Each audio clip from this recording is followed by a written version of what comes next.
The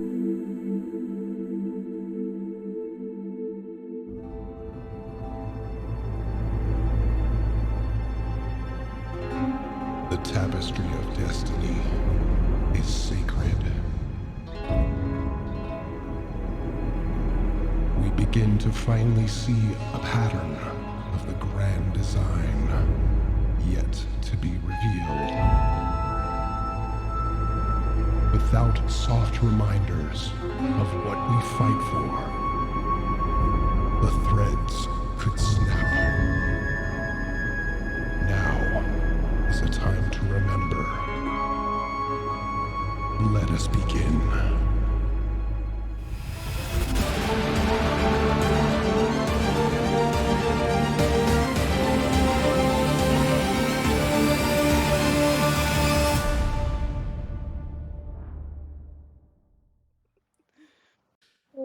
Whoa. Somebody's really excited. Whoa. Hello, everybody. Welcome to the Oddities D&D. We are very excited. Everybody's kind of vibrating. I had Red Bull. That's There you been me go. all week. Yeah, nice. So thank you very much to everybody in the chat room. We're getting notifications left, right, and center about some hype train thing that you guys started off. So thank you. That's pretty cool. Let's see if we can keep doing whatever a hype train is. We're learning as we go on this Twitch journey here. But- Also, we have to hydrate Oh. Nora Sentinel thingy before we went live, so. Done and done. Hey, why don't we go around and introduce all the players for you fine folks this evening, starting with Nagheim. You know, my partner and I were noticing you from across the bar, and I thought I'd come over and talk to you about your car's extended warranty. I'm Zan, and I play Nagheim, the Drow Wizard. I want to hear more about this warranty. You know what's Didn't get that crazy far. is that I don't know if you didn't realize you've done that one before, or if this is like the spam message for intros. And I'm like, I like Yes. the idea of a spam message. I have it. I mark off which ones I did, and I just decided to repeat one, so I closed my Nice. eyes and pointed at the That's an page. appropriate one too. That's awesome. I love it. I am here for it. Up from there, Rose. Hi, I'm the personification of mental illness, Fred. Yeah. Yeah. And I play Rose, who's also the personification of mental illness. Yeah. Life imitates art. It's amazing. Across from there, we have Viria. Hi, I'm Ari, and if you or a loved one were exposed to me, you may be entitled to financial compensation. And I play Viria, There it is. Orlok, who is definitely entitled to financial compensation. Yes, exactly. And last but not least, Cult.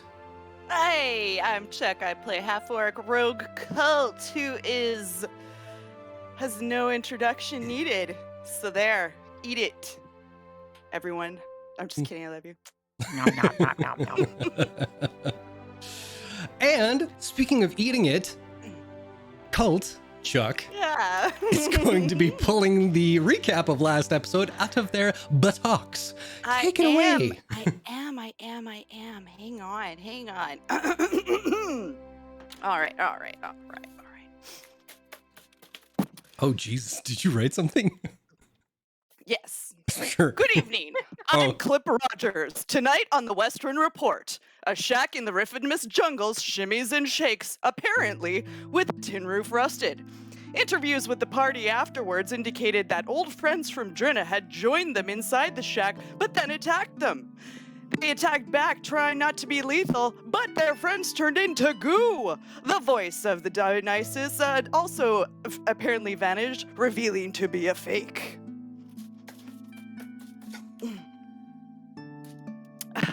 Sorry, I'm just reading my really bad notes here. There was a there was an explosion. Witnesses accounted that the oddities were seen running slow motion from the building. And then there was a goo monster, and the battle raged. While the team waited for Nagheim, who swore to set ablaze anyone who crossed them, waiting for them to set the creature ablaze, which they eventually did. However, they did not get a "how do you want to do this" trademark Critical Role. The creature escaped, threatening the oddities with revenge on friends and families. Singornian nude model and gadabout town beloved Tennyson cultivarius agreed to return home with them. Or, not technically with them. I seem to have some inaccuracies in my report, my apologies. And promised that his fans that his new spoken word album would drop by next year's Harvest Ball. This is just to distract you while I get to the next part. Right. And it's a return. Yes, the oddities returned home only to receive word to go back to Drinna, where they again receive more news of the tragic passing of Mentor Durant of the Slayer's Take, which is very sad. And donations can be made to the Slayer's Take in Durant's name for the orphans of Drinna. Go there, give them money. I don't know what I'm doing here. The party exhausted and mourning, Colt discovered his teacher and friend had been actually Obi-Wan Kenobi. Trademark Star Wars, Lucasfilms. What lays ahead for the crew of this spunky adventurer? This reporter waits with bated breath. And that's Clip Rogers signing off. Good night and good luck. Back to you, Daddy. Why the fuck do I write fucking recaps? Huh? This is my favorite news channel. Oh my Because I god. lost almost like half of my body weight in sweat doing those. Oh 10 out my- of 10. Jesus I will fuck. subscribe monthly for this. Jesus. Have, like, Okay, well, Wednesday stream? I'm retired. Wednesday Effective stream now. dedicated to Chuck only doing these Yeah. news channel recaps. I'm crying. You're not alone. All I heard at the end was silence, and I'm like, I have done a bad. I have No. No. No, the job was on the floor. Oh, good. Oh, Oh, I love it. yes. Okay, I'm very glad you guys enjoyed that. I'm gonna watch that as soon as we're done, just on repeat. Like, oh god, that was great. So I didn't want to interrupt because that was like just amazeballs. Yeah, what did I forget? Nothing at all, but so everyone did the hype train thing, and now there's like special emotes for however long that we've got going. So there you go, guys, you did that. Thank you very much. Whoa! So that should be fun. All right, well, with that, Rose. Hi. So good to see you. Lovely hair, by the way. As with most mornings, you find yourself the first to rise. Rubbing the sleep from your... Yes, Albert, I know. Rubbing the sleep from your eyes and looking around your surroundings, you remember where you are. The mattress, soft and silky. The pillows, overstuffed and smelling faintly of lilacs. And as the little morning particles dance in the sunlight beaming through your bedroom window, you wriggle your toes and rub your feet underneath the sheets to take in the last bit of warmth from your long overdue rest. As you lay there and contemplate maybe sleeping in for once, with a deep breath taking in the morning, it hits you. Someone's baking. You're in Clea's inn. Holy shit, Clea's baking something! Immediately, you spring from bed and head out into the hallway, stopping halfway towards the stairs before you realize it's probably a good idea to put clothes on just in case. Heading back into the bedroom again, quickly putting on your clothes haphazardly, you then practically leap down the flight of stairs to the warm and inviting lobby of the wharf-faring stranger. Why is my tongue not working at 100% capacity right now? I don't know. Yeah, I got chubby tongue. It's awful. But nonetheless, Rose, what would you like to do? So knowing where the kitchen is, I'll do like a little like, and just like look at what Clea's doing and just be like very quietly, just be like. You see some giant bowls on the center table that have like wooden spoons inside. You see a couple of frying pans that are on an open stove top, and you see a little tuft of hair just below the table line, just running back and forth trying to grab ingredients. As I see the ingredients in the action, a little bit of drool fall. Nice. I'm just gonna kind of watch, Okay. observe. It's about that time you see Clea kind of step up onto a stool so she can kind of manage things, and she's reaching for one little dish that she can't quite get. So she's trying to hop on top of the counter and still just can't quite make it there. Okay, I'm gonna go and grab it for her. Oh, my goodness. You gave me a fright there. How are you? How was your sleep, love?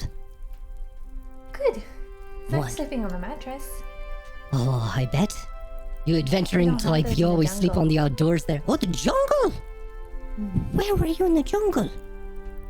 Oh, it's where I'm from. Is that a fact? How did I not know this about you? Wait, did I know that about you? I don't know. Oh, It's okay if you forgot. I'd say forget it's things me all the old time. age. Right then. Can I help you with those? Oh, I won't say no to some help. Thank you, dear. And she'll hand over like a couple of the bowls there, and quickly she begins like just kind of carting you around, going to the ice box and everything, trying to get out like different cuts of meat, some flour from the, what do you call that? The closet, the storeroom kind of thing. And she just kind of lays it out over top of like the central thing. Right now, I think I've got everything I need here. Let's see. Are you opposed to doing a bit of cooking with me? I would love to. Wonderful. We're gonna get along like gangbusters. Okay. Let's see here. So if you wouldn't mind whipping up about 12 of those eggs, I'll start with the mix over on this side here, and then we'll come back in the middle and we'll whip it all together. Sound good? Rose is already whipping the eggs. Wonderful. All right. So, like a dervish, she's just taking powdered flour and cinnamon and nutmeg and all these kind of different spices and everything and whipping it in, sifting it through in this big bowl while you're just like killing the shit out of these eggs. You are doing barbarian's work today, I tell you. And it's about that time she goes, Oh, my dear, I am completely losing my marbles. I swear to God. I am out of bread, and that's a little bit crucial for this particular thing. Could I trouble you to do a wee bit of an errand for me? Go get you some bread. Do you need anything else? I think we should be good otherwise. I'm pretty well stocked. I don't know why I didn't think to get bread last night. I'm so sorry. Let's see. That would be probably 2 silver. You know, if you got 3 loaves, that'll take care of me for the rest of the week there. So here's 3 silver. You know where Odor's stand is, yes? Yes. Wonderful. So if you can go there, and I'll keep up with this, and by the time you're back with the bread, we should be lickety-split to get everything ready. Is that fine? Thank you so much, dear. Thank you. and you know exactly where to go. Absolutely. Yeah. And with that, I'm going to change this. Heading south into the market square proper. You already see people buying their early morning wares from every stand within the market square. Fresh produce of common vegetables and fruits, some more exotic produce that has been procured from the numerous ships that come and go in Drina from all across Exandria, an alarming number of pumpkins now that they are finally in season, but the largest queue... I looked away for a second and I lost my place. Damn it! But the largest queue of people sneaks its way throughout most of the market as many of the residents of Drina line up and wait their turn to get a fresh loaf of elfin bread from a now famous market stand. As you run up to the front of the line hoping to spot that familiar face in the tiny little stand, Ignoring all the people barking at you to get back in line or White Johnson, you see two unfamiliar faces that are working the stand today. What do you do? And she go, "Hi, my name is Rose. I'm just looking for Odor." Oh, he's working in the kitchen. Also, you're new. Hi. Not. What's your name? My name is Damakos, and this is Saffron. Cool. I'm here to get the bread for Clea. You know her order, right? Yes, but we have a bit of a lineup, as you can see here. If you want to wait in the back, it should be 30, 40. She's just gonna start yelling, "Odor, it's me, Rose!" If you could keep your voice down, that would be appreciated. So, okay. You can just head on into the kitchen. Odor! He's telling you to head into the kitchen. She's still gonna be like, "It's so nice here." And then she goes in the kitchen. Okay, there it is. Right on. And then she goes into the kitchen. She's just gonna be like, sing-songy, "Odor!" Mm-hmm. And as you enter this small home, you are immediately hit with a wave of heat.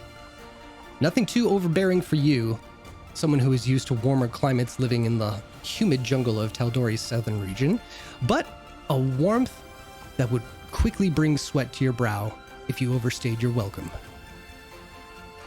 To counter that is a feast for your senses. Tray upon tray of okay, well that's a spelling mistake. Tray upon tray of freshly baked loaves hiding the secret cinnamon ingredients within. Cheese and vegetable omelets that are presented in a swirl with light butter topping drizzling through each of its ridges. Mint-infused shortbread that has been freshly dusted with powdered sugar to mimic the frosty feeling when you bite into them. And light brown punches. I really need to spell check this damn document someday. And light brown pouches with velvet drawstrings that contain large peeled and cored apples. Each has been shaked and baked with brown sugar, and the center filled with a thin sliver of honeycomb, fresh with its golden nectar. One simply needs to empty its contents into a bowl and add boiling water to the oats that come with this sweet treat to have the newest and best-selling bowl of morning porridge to ever reach these shores. And as you go tiptoeing sing-songingly through this space, you see casually moving between the assorted prep stations where open windows allow the smells of spice gardens at each of the room's 4 windowsills waft in, and 4 monstrous brick ovens lined around the interior, is the lovable and large ogre, who seems to stand a little bit taller in his newly refurbished kitchen. What would you like to do? I'm just gonna go, "I'm here!" You can put the deliveries on the side there. Thank you very much. "Oh, Odor, it's me, Rose." Huh? Delivery person. And he will run over to you and just pick you up in his bear hug arms and just kind of... How are you? What are you doing here? Yeah, it's good to see you. Okay, we came to visit, and obviously I came to see you. Oh, that's so nice. Oh man, it's been a long time. Yeah, we've been busy. Oh, But the whole gang is here. Well, not here now, but they're at the end with Clea. They haven't woken up. I don't think so. Right. I didn't get her bread. Yeah, I actually came also to pick up her bed. Okay, I'll get that ready. Sorry, I'm in the middle of packing up for the day. Hey, are you in town for a while? I'll be here for a little bit. I think so. Do you have plans this afternoon? I just woke up. I haven't made any plans, so I can make plans. I was packing up a basket for my friend Tuba, and I was gonna bring it out to him in the woods. If you wanted to come, that'd be fun. Yeah. Okay, let me just get the bread, and then we'll go to Mama Clea's house and we'll drop her off, and then we could go. It's gonna be fun. So, quickly enough, you see that he wraps up 3 loaves in wax paper, ready for Clea, and then he kind of puts over his shoulders this kind of huge wicker basket kind of deal. Back out you go, and you see a whole bunch of the people that are lined up in the market square just been like, hey, how come she gets ahead of the line? But you don't pay too much attention to them. No, I wave at them. I go, The golden child that is Rose. yeah. Now, you head back in. He's the sun. There you go. You head back into Clea's. You drop off the loaves. Now, if you want, you can stick around just to help Clea with the rest of breakfast. It's up to you. What would you like to do? I would like to stay with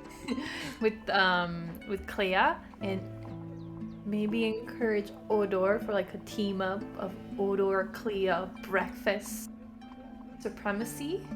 Well, you watch. Odor, he can fit into the lobby, but when he looks over in the kitchen, he just kind of stays outside of the main door, just waving to Mama Clea inside.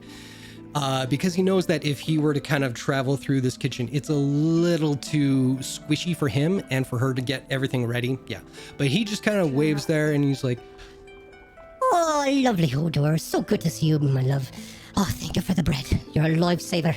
All right, Rose, I've got everything ready here. So we're just going to be making French toast with a little bit of pastry kind of cream filling inside. Are you ready for this? Odor, thumbs up? Right, here we go. So you guys spend about the next 15 to 20 minutes just making enough French toast with like the cream filled center there for everybody that's going to be coming down for the morning. You're welcome to eat in the kitchen before you take off, or you can have breakfast with all of your friends before you go. Totally up to you. I'd like to see my friends so they can see Absolutely. Odor as well. There you go. So with that, Big like him. yes. As you go outside to the main lobby area, both you and Odor kind of look at the spread of the plate of French toast, and you kind of add little ideas. Like he's kind of whispering like, oh, maybe some walnuts, and you're coming up with like, oh, maybe a splash of vanilla over here. Oh, we can have like some parsley all around the thing. You just kind of like keep coming with ideas, making this more grandiose kind of display for your friends before they come down. And speaking of, one by one, the rest of the oddities make their way to the lobby. Colt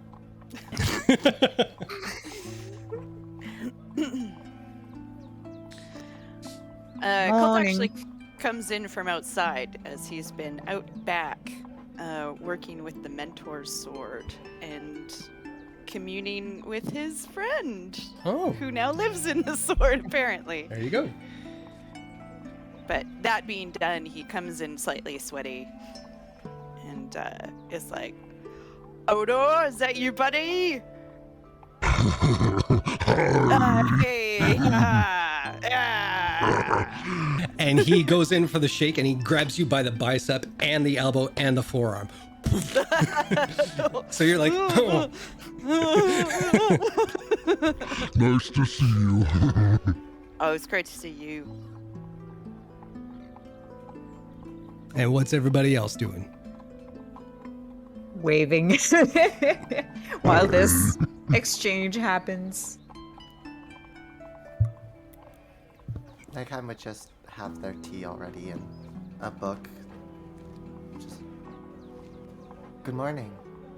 Morning. Rose and Mama Clea made breakfast today. Thank you. I can smell it. It smells amazing. Does anyone want coffee or juice or anything? Coffee. Oh, coffee, please. Coming right up. Juice. Juice. What kind of juice? Your favorite. Oh, you're in for a treat, love. It's a Harvey Wallbanger. Shaved ice. Yeah. Nothing but the best. With a twist of 151 rum. No. Hey. She comes back out. She's got a blend of pineapple and orange juice for you. And it is whipped up a little bit frothier, so it's no pulp. We'll say no pulp for now. But yeah, you've got that. 2 coffees, cream sugar on the side, brown sugar if you're nasty. Away you guys go. I am nasty. Yeah. Daddy? Shut up! Oh shit, you went right to the chat room, didn't you? Yes, baby. Oh, sorry, or should I say, yes, baby. Anyway, that's for Epic Fumbles. Anyway, so you guys are enjoying your breakfast. And shortly thereafter, Rose and Odor head for the door. That's a brain teaser. And yeah, you guys head out for the day to go visit one of his lovely friends. And if you look on Roll20, you can kind of see what that countryside might look like. Yeah. Perfect. Heading out through the north gate, Odor leads you west into the tall grass that lines either side of the main roadway. In the distance, you can see different colored crops bending in the gentle breeze of the morning. The sunlight and shadows moving in such a way that the quilted patchwork of the landscape seems to be weaving itself before your eyes. The further west you travel, you come across farmers working the land under a forgiving sun, as heads pop up to see the amusing sight of the hulking ogre and the relatively small by comparison elven woman in tow. They all seem to recognize Odor. Their smiles can be seen even before their hands wave in your direction.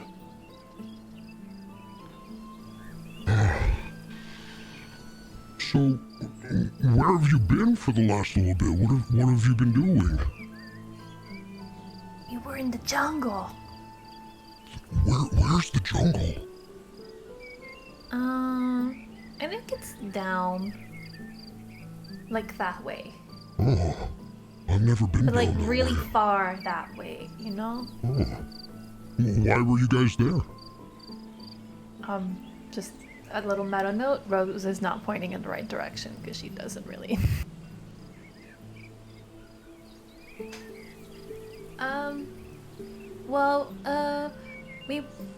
So Cult's brother sort of like disappeared, but didn't really disappear because he went into a cult, and so we went to get him. It's a little bit more complicated than that. So this is just like the bulletproof version. It kind of started the cult, but also like it's not like a bad cult. It's like more like a fun cult.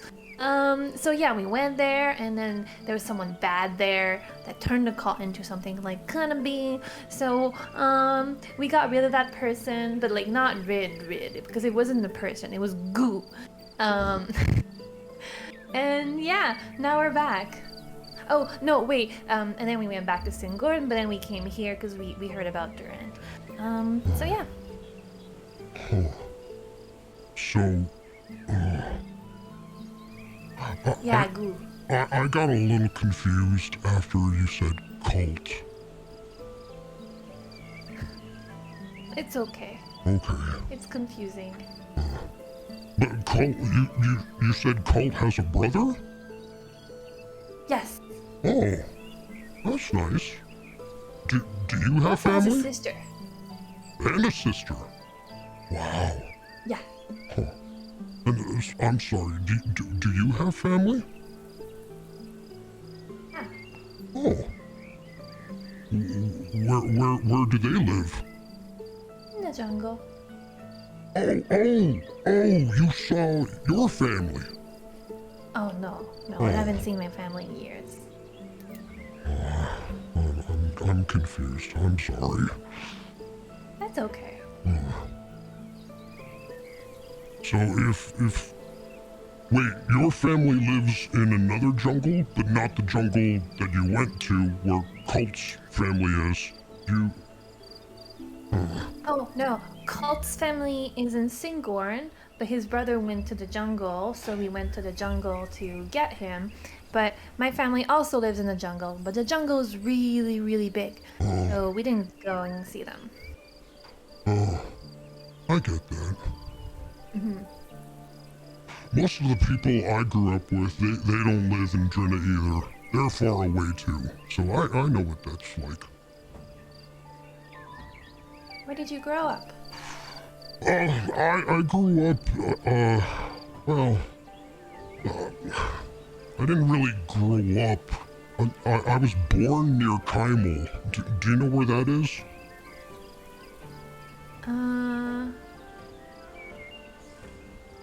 I know the name. I don't know. I don't think I've been there. Well, I know Western is that way. And you see he points in the way off way from where Western is, but you're used to that. You fall around with Viria, you're used to that.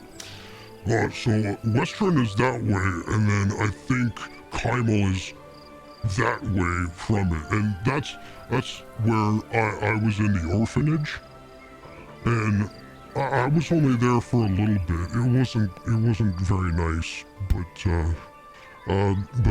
that's where I met Mama Clea and Pop, and they both came across me, and they asked if I was being adopted, and the lady who ran the place said no, nobody wants him, so they took me in, and then I grew up everywhere leading down to Drenna. But yeah, by the time we got to Drenna, Mama Clea and Pop, they wanted to stop being adventurers like you guys, which is very, very cool. But they wanted to open a shop, and I would help Mama Clea out in the kitchen, and then I was really good at making things, so I wanted to open a shop, and now now I have a kitchen, and people work for me. It's crazy. I didn't know Clea was your mama. Yeah, she was the one who raised me. I know she's not my real mama, but you know, because I'm big and she's small. Well, I think if she raised you, that makes her your mama, you know? Yeah. I agree. I like that, yeah. Do you have brothers and sisters? Yeah. Oh, that's cool. I have a few sisters. Meta Fred lost count of the number of siblings. So did Jason, so don't worry about it. You can pull a number out of your ass. I think I have 2 brothers and 3 sisters, but please don't quote me on that, lore master. I don't fucking know your character. I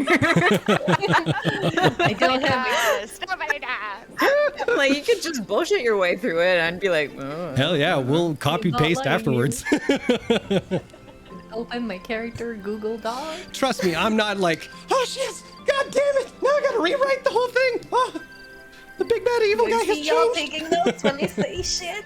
Oh. I always thought it'd be cool to have brothers and sisters. But I've got friends. I mean, we're gonna meet Tuba. He's a friend of mine, so yeah. Friends are sometimes like family. Yeah. Just like I have 2 sisters and a brother. Hey, nailed it in the end. Amazing. Good recap. All right. So, if there isn't anything else on your mind, we can move ahead. Or if there's anything you want to talk to Odor about, that's fine.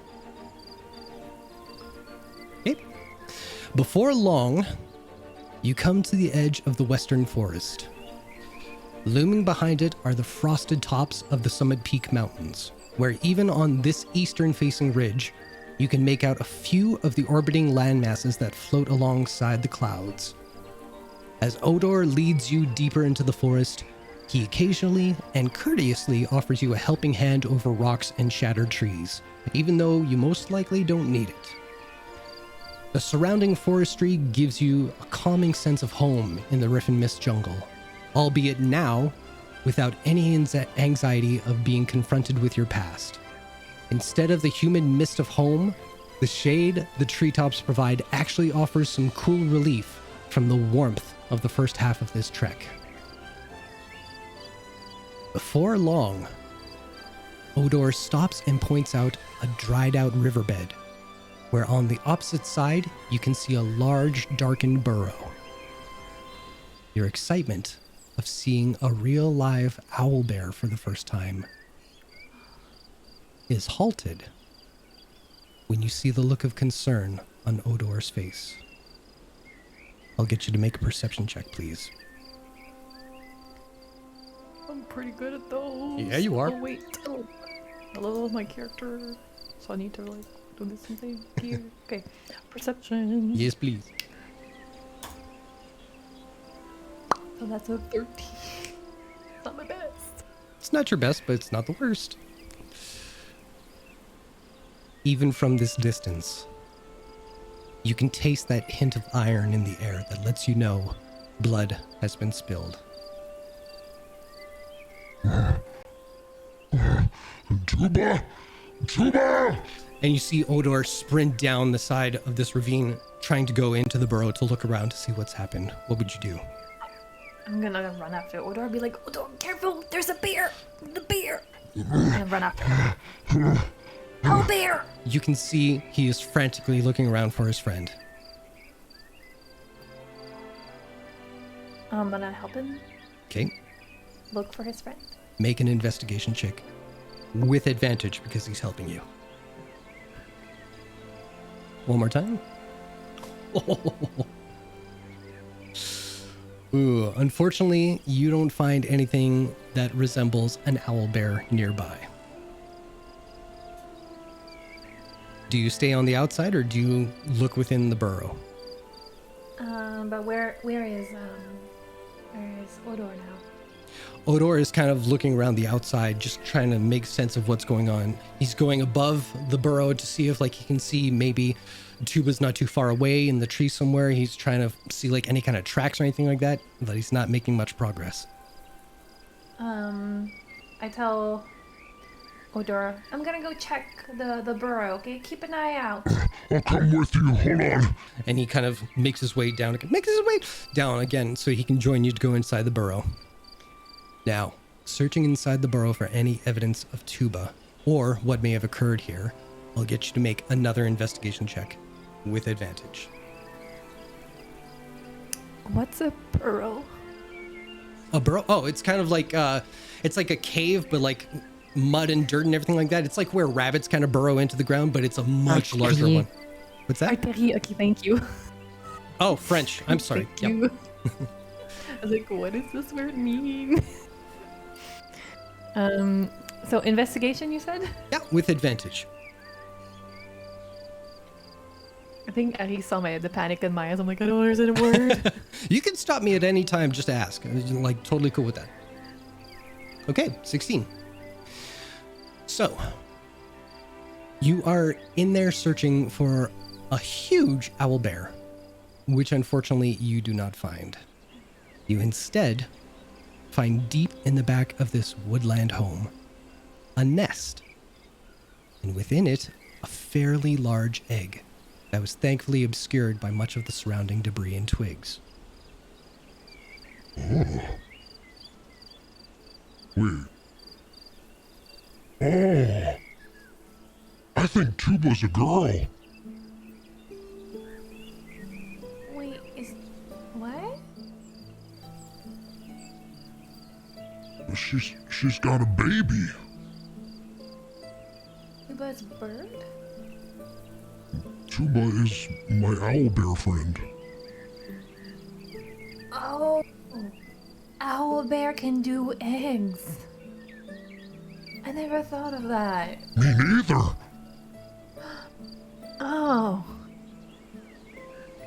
I guess so. Oh, now, oh,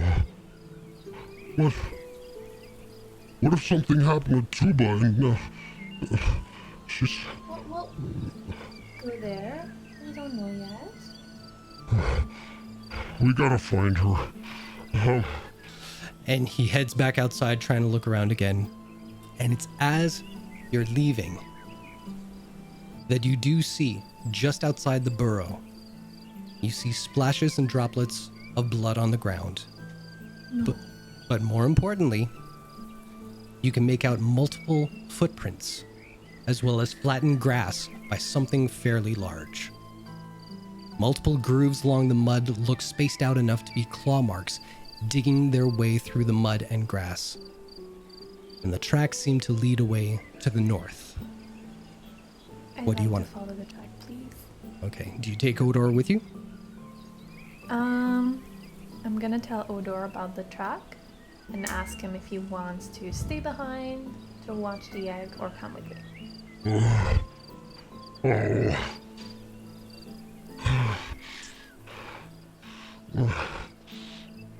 It's best that you stay. No. What if you get in trouble? I won't get in trouble. If I see something too scary that I can't handle on my own, I'll come back and get you. How about that? No. Mama Clea would want me to be brave. I'm gonna be brave. Okay. Alright. Where did they go? Points to back. Okay. He'll let you take the lead since you spotted it. Now, you walk for about 20 minutes into the jungle, looking back and forth, trying to make sure that you're following the tracks, looking for broken branches, flattened grassland, anything that'll indicate a path that they went down. Occasionally you do see some dried specks of blood, some getting fresher as you go along. And finally, you come to a northern ridge. Do you know what a ridge is? Yes. Okay, I'm just aware checking. of what that geographical feature is. Trouble on that word, but I'll accept it. Geography. How many languages do you speak, Jason? Don't question it. I'm just picking on her because I'm nervous. All right. So, peering over the northern ridge, hiding behind the log of a long dead tree overgrown with moss, you carefully peek over the edge into a wide ravine. Also good on ravine. Okay.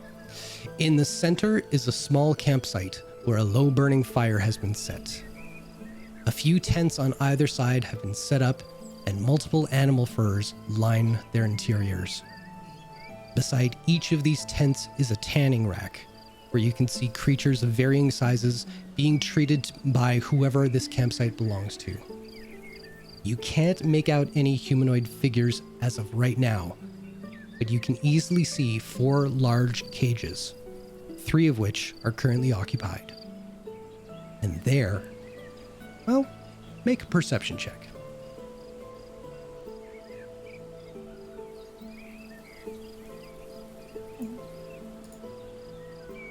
Set Okay. well. All right. You don't know if you see an owlbear per se, but you do see that there is at least one animal that's crammed into a cage barely large enough to confine them. Their head is turned at an awkward angle, pressed up against the iron door of that cage. What would you like to do? I would like to crouch and try to stealthily approach to verify what's going on in the cages.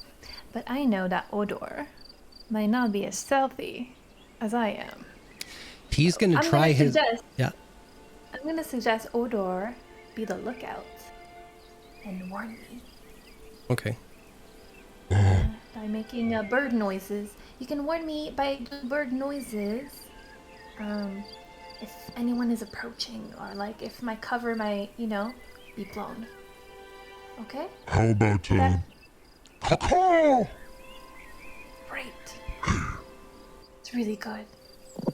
Look up here.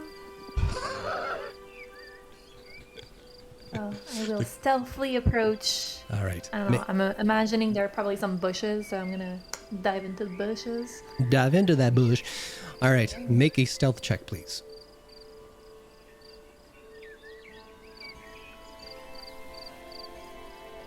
It's gonna be an 11. Yep. So as you are heading down the side, trying to get into the bush, your foot gets caught by a root and you make it into the bush. And everybody knows you made it into that bush. Anybody Did the who's around to hear. I'm gonna stay quiet for a moment. You Do hear I on the hear any- wind. Yeah, you hear on the wind. Caw-caw?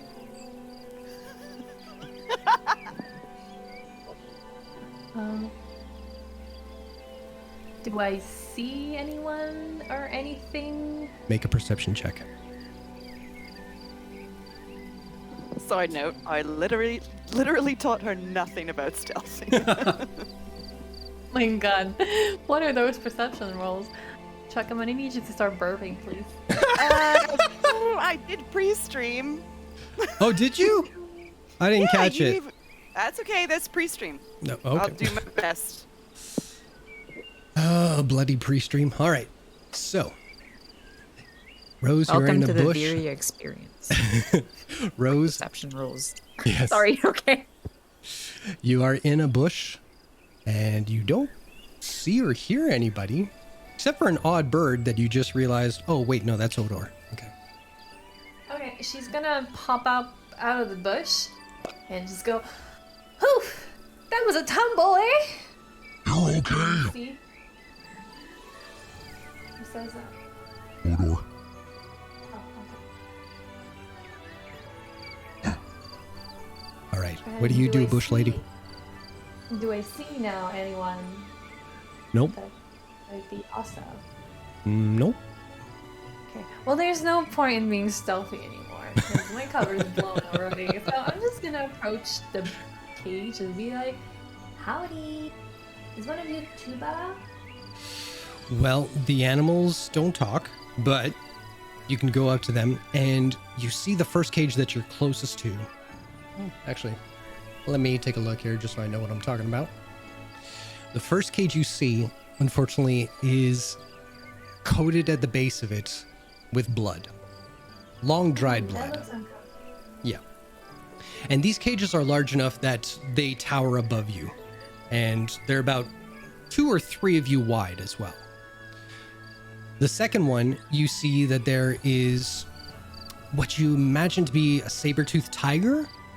It's a large cat-like creature with fangs, but yeah, that's the first thing that comes to mind. You're not too up to speed. Well, what's your animal handling check, just off the top of your head there? I have +2 on animal handling. Okay. Yeah, you'd it is imagine not. it's some sort of like saber-toothed tiger kind of creature.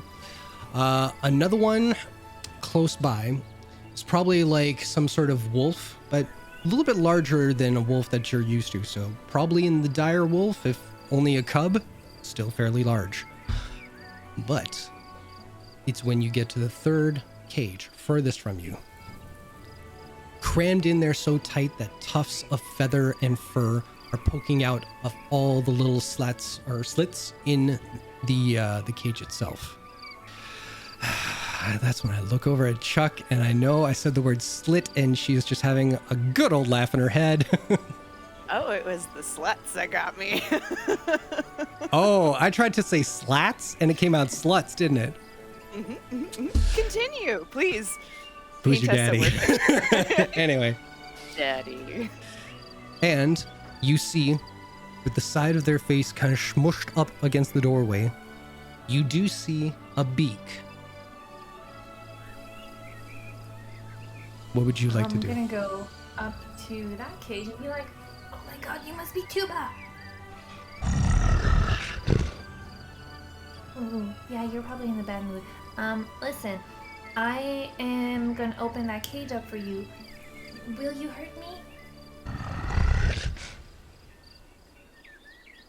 You sound like you will hurt me. I'm just gonna roll with it. Can I get on top of the cage? To do what? Just get on top of it. So Oh, I can sure. open the cage from the top and then maybe not get attacked by a very angry owlbear? Well, let's see if you can do that. Let's see an athletics check. I mean, it worked in Jurassic Park, right? Oh, sure. Works when I play Assassin's Creed, so All the references, all the time. Let's see it. 16. Oh, there we go. Oh, because you have advantage too, right? Oh yeah, I always have advantage on athletics. Oh, it's automatic. I got it here. That's all good. All right. So, with a 16, you get on top and you see that Tuba is kind of shifting around because she's keeping her eyes on you, but she doesn't have enough kind of room or space to kind of move around to actually snatch at you a little bit. So you get up on top there and you're looking for a way to lift the cage door open. Whichever mechanism the door cage is, I want to open it from the top. Okay. That's when you realize that the cage itself doesn't open top-wise. It's a... Okay. Yeah. Can I like Cirque du Soleil my way to open the door from the top? Acrobatics it. Acrobatics. Acrobatics it. Okay. So play that out for me, because if it's a square door like this, right? Or if it's a square My cage like knees- this. Yeah, okay, so the door, this is the cage, okay? Yep. So, and this Man, is how do we the not have knee. like a cube that we can describe this? So my knee, wait, so this is a person? Yes. Let me take the ring off. There we go. The knees are bent at 90 degrees. Yes. And then, like, just hook on the ledge like that. So my back is against, and then I just go like. And then Okay. I go back. It works in my head. I know it works in your head. A lot of things work in your head, but so this is the thing. It's locked, right?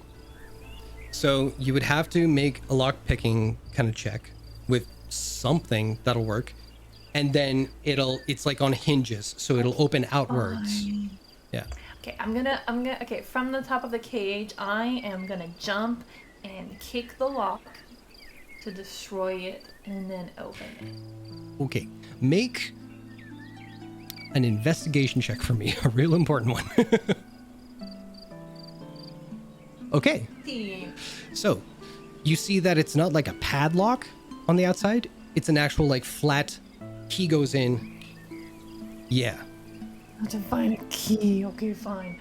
I will jump from the cage and look in the camp for a key. Okay. Make a stealth check. This is giving me such Zelda vibes. Oh, is it? What do you mean? I don't have enough keys? Ah, shit. 21 for stealth. Really? Good girl. All I right. taught her something. All right. So there are currently 3 tents and a path that leads beyond a couple of shrubs. So you can start with one and make your way around and see if you find a key. Yeah. So with that stealth check, you can make an investigation in the first tent. Go for it.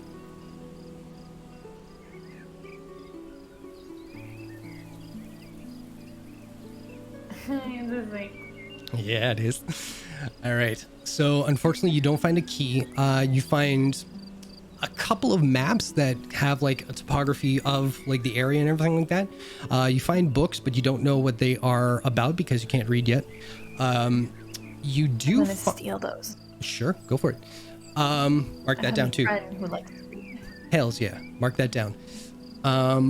You also find. Who's that go to? It was a little one to Rose. Okay. Teeny tiny.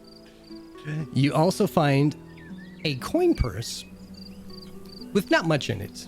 Just a few silver pieces. Yeah, for sure. Stealing all this shit. Yeah. But other than that, there's some animal skins that are lining the floor of this. There's a nice little fold-out chair. There's a lantern on a crate, but that's about it. Nothing too exciting in this one. I'm gonna go to the other tent. Okay, make a stealth check, please. The look of disgust on your face when I asked for that stealth check. 9. You know what? At this point, Rose is like, oh, they heard me fall, and I said hello, and no one responded. So she's kind of like, oh, that's fine. She's just gonna walk, Yep. kicking a branch. And you walk just as a lot of people seem to be stepping out of some shrubs. And they say, "Excuse me, can we help you?" You're like, hi, yeah, I'm lost. I lost my friend, and I saw your camp, and I was coming over to ask for directions, and I saw no one. I was wondering what you guys were. Make a deception check. I'm gonna use my inspiration on that. Okay. Natural 1. Oh. Sorry, baby. Okay. Really? All the way out here. Very interesting. I know, right? Well, Rose gonna go. Caw, caw, caw. Oh. now just a little nitpicking. You established a signal for Odor to give you, but did you establish a signal to give him?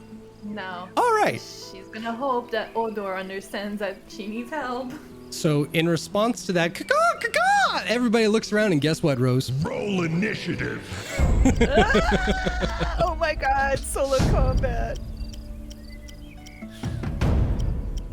Boom. There we 20. go. Excellent. Let's go to the map. Oh my god, oh my god. You see. Oh, wait a minute. Do that again. Burp, burp. There we go. That's the right playlist.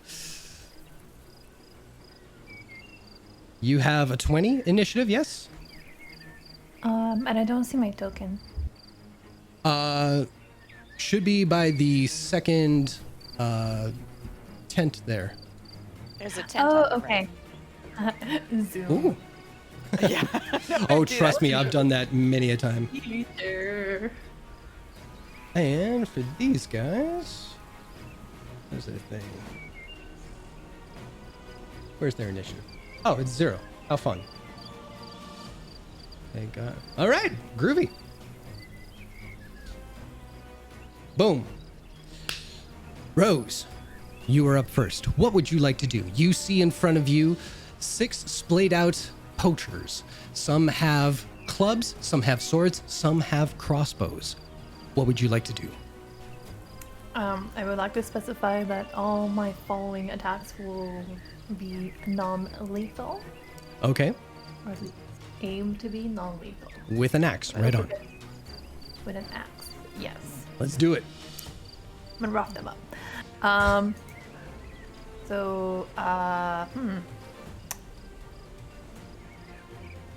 I am. Do you have, real quick, do you have control of your character? I tried to make that happen. Yes, I do. Okay, just checking. Cool. Cool. Okay, right up there. Okay. All right. I am going. Would the yelling and Odor be an action or a freebie? No, that would have been a freebie. Okay. I'm gonna use my freebie to yell. Odor! Please. I'll get you to yell it into the mic, though. Sorry. I'm just gonna yell, Odor! There's some meanies! Get here, caca! All right, we'll see if he responds on his turn. Awesome. So that's a free one. And then, I'm not gonna rage immediately because raging is gonna like be like, I kill you.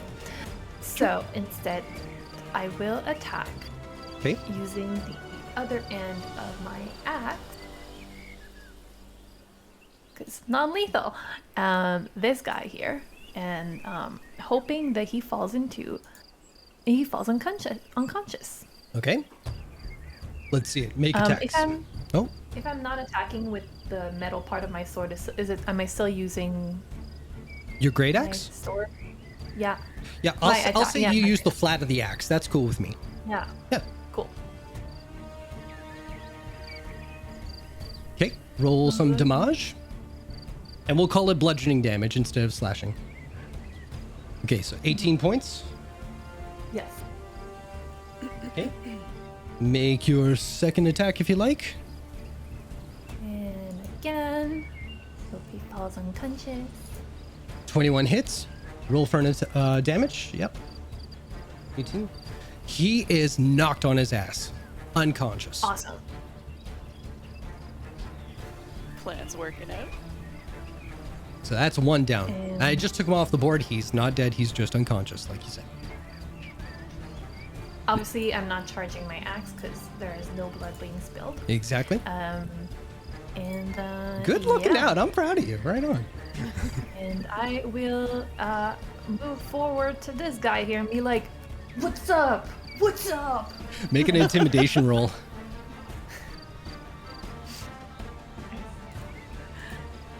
That's 6. Oh. Yeah, they're not too phased by it. But you do have a bonus action. Did you want to do anything with that, or are you staying with that? I can't attack with my bonus action, can I? No, unfortunately. No, that's it for my my turn. Okay. Next up is Odor.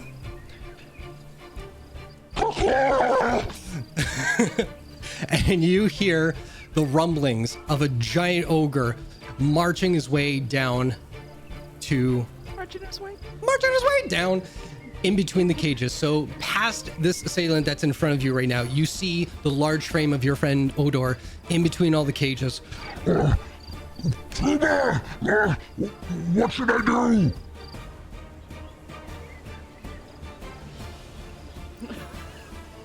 No, too bad. Let's get rid of these bad guys first, and then we can free to bag and we can run. Okay. No, we don't have to kill them. We can just knock them unconscious. All right. He picks up the closest object to him, which is a lit torch, and he starts readying it like a baseball bat. And that's his action. Odor can't fight. Nope. He's got strength 10? What? All right. So with that, we have... Oh, look at that. Hey, guess what, guys? I found out that there is an override where it does have a stat tracker in D&D Beyond. I did not know that. So now we have one. Yay. At least for me on my side. Oh. Yeah. Sorry, you guys lose. That's my response to that. It's a good response. Oh, wait. I killed the wrong person. Let's heal Odor back. Jeez. You killed Odor? Yep, No. totally did. Totally did. Burns himself with the torch. Ah. He's got 5. Oh, why is it not healing? Heal, you son of a bitch. Okay, well, Odor's dead. No. Anyway, it's this guy that I should have killed. There we go. No, don't do that. Okay, this thing is not as... There, finally. Ugh. Anyway, round 1. We have... With a heavy crossbow coming at you, Rose. Does a natural 1 hit? Let me check. No. Okay, well, you hear a crossbow bolt right by your head, and you see the one that's to the left of you on the map. He's just below you. No, the one to your bottom. Sorry, south. Yep. He gets hit for 3 points of damage. Ah! Fucking Marcus, look where you're shooting! Now, stupid Marcus. Always Marcus. Now, the next one Marcus failed crossbow does a class. 14 hit. No. Okay. Does a 22 hit? Barely. Barely? All right. You get 8 points of bludgeoning damage from the person right in front of you here. Oh, that tickles. Yes. The one who got hit is going to back up. And they as well are going to take a heavy crossbow shot at you. Does a 12? 12 doesn't hit. Nope. All right. Next up, this gentleman is going to flank you and gets advantage. Let's see.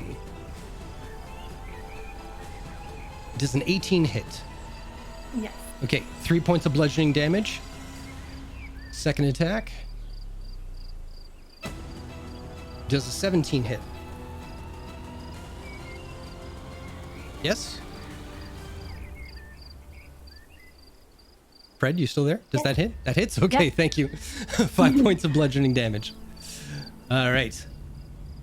Next up, we see this gentleman back up a ways here. And another heavy crossbow shot at you. Misses. These crossbow people, I think the crossbows are a little too heavy for them, so they can't really do jack shit. But the last person is going to wind up and try and take a crack at you. They don't get advantage because they're not technically flanking. This is a 21 hit. Yes. 5 points of damage. And lastly, a 12 misses, correct? Correct. Okay. Top of the turn. You're up. What would you like to do? I would like to now rage. Excellent. Ooh, it's popping off.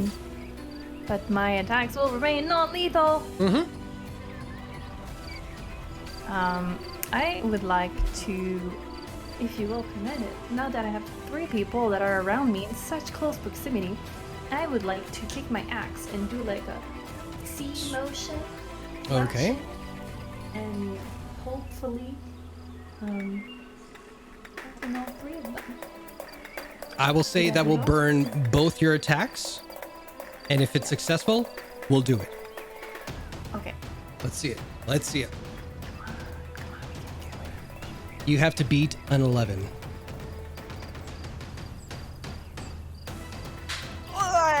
That does it. Roll damage twice. All right. So that is 23, 29 points of damage. We'll say that's spread out amongst the 3 of them. So Bludgeoning. yeah, baby. Somebody do quick math for me. 29 divided by 3. 7 point something. We'll say 8. 29 Actually, no, divided by 9 point something. 9.6. Sorry. What the fuck is math? 9.6. 9.6? Okay, so we'll say an even... No, we're not going to say an even 10. We'll say an even 9. An even 9, and then one of them could get 10 because of the 0.6. Nah. The decimal. If you do 0.6, then you get, then like one of them should have a 10. All right, I'll let you keep begging, but I'm gonna move on now. I'll allow you to beg me. I'll but allow I'm you to gonna beg not do me. it. Now you used your bonus action. That's both attacks. Are you staying where you are? Yeah, because if I disengage, I get attacked, but then if I don't disengage and move, then I don't think you can. Disengage. I don't think you can disengage. You used your bonus action, Yeah, I'm not gonna disengage is disengage. and action. that's a. As in, like, I'm gonna move and let them attack me. I don't give a shit because I want to go help Odor. Oh, I get you. So you're just gonna take the opportunity attacks. Yeah.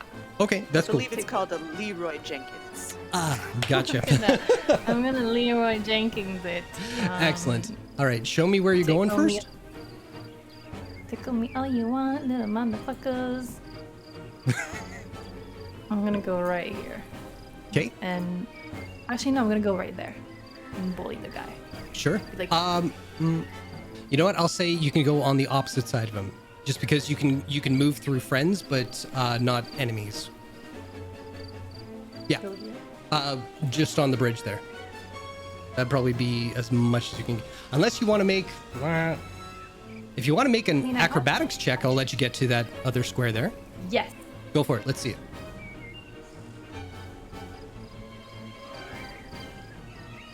18? 18. Yeah. But we'll put you here. Perfect. Excellent. So you are there. You do get 3 opportunity attacks from the other guys, though. So hang tight. We're going to get you here. Does a 17 hit? 8 points of damage. 14 misses. And Is the 20. damage half because I'm raging? Yes, good point. Thank you. 4 and 5, we'll round that down to 2. So 6 points of bludgeoning damage total. Worth it. Awesome. All right. At that point, Odor is going to run up right beside you and try and clobber this dude who's up in your grill right now. So with that, Go! there we go. Oh, snap, 25. Whoa! Damn! Before job. I roll damage, he is a barbarian, so he gets 2 attacks. Natural 20. Wow. Fucking wow, Odor. Now, because I didn't plan on giving him a torch, we're going to do this with the bad guys damage thing here. Hold on. I'm so excited for Odor. You're excited for you. So that is 3 plus 1 Oh. with his stuff. So that'll be 4 points damage. But then here's the crit. 4. So that would be 8 on the die. Plus 3, 11. 15 points of damage. Holy shit, Odor. An Odor. Sweet. All right. And then after that, he's going to look at the guy like amazed with what he just kind of like clobbered the guy with. He just a couple of times, and then he looked at the torch, which is now out, and he looks at the guy.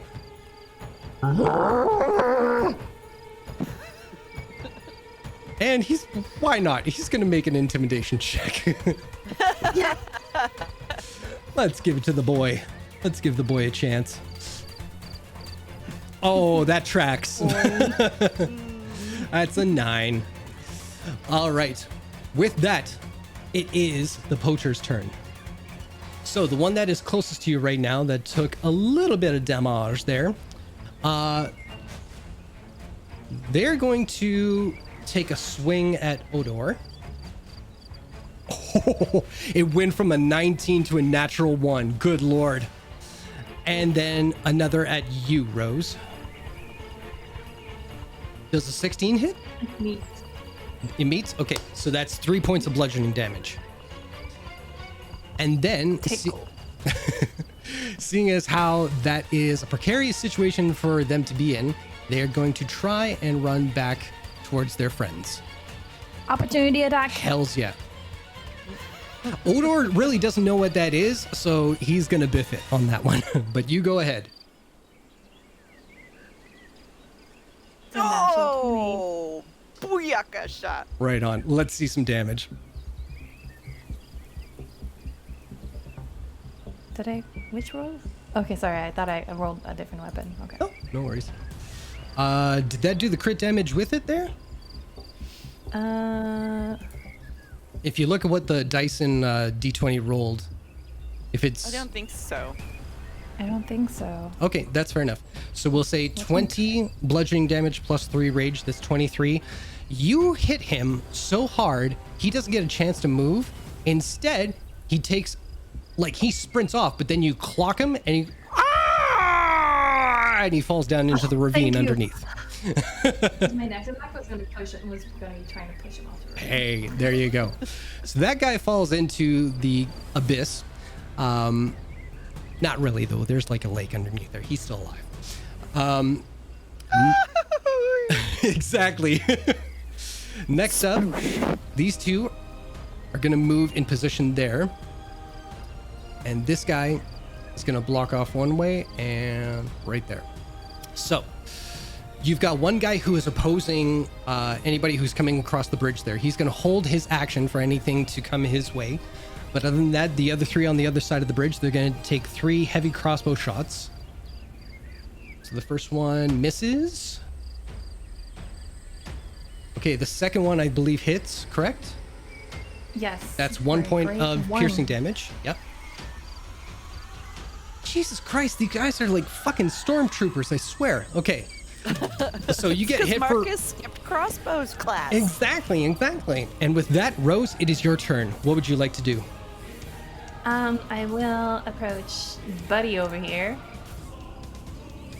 Mm-hmm. And can I use a freebie to be like, I can keep going?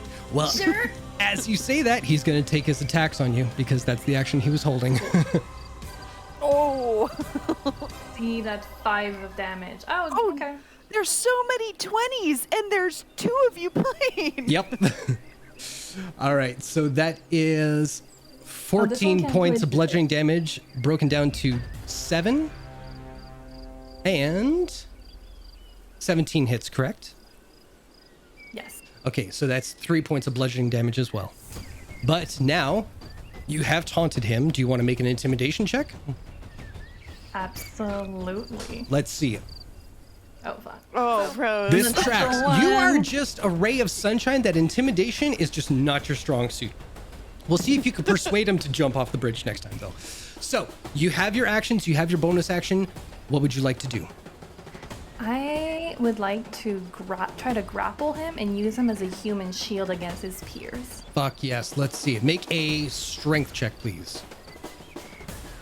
All right, come on, let's do it. Natural 20. Oh, yeah, you've got him. Sorry. This is why I shouldn't check the Discord chat while I'm trying to do a thing. Okay, good. At least we're on the same page. Yeah, but I will say, to the party member involved, point of inspiration for being honest. All right. So, Rose, you have a human shield. You spent, what, 10 feet of your movement? About that? Yeah? Not even, he's like right there. Did I spend movement? I think you were off to the side before, so getting there would have been about 10 feet, we'll say. But that's yeah, okay. Yeah, so you have 35 feet left over. Let's say you have 15 feet. No, we'll say 20 feet of movement with a person grappled. If you should want to move with them. Yeah, I would like to move forward with Okay. my new friend shield, and You show me where you want to go. Do you want to go the full 20 feet ahead? I want to go here. Okay. So you move yourself there, and I'll While move the holding person in my- front of you. I want to hold my flesh shield. Excellent term. Right on. Goes along with the and, flesh tent. And then just tell them, keep shooting.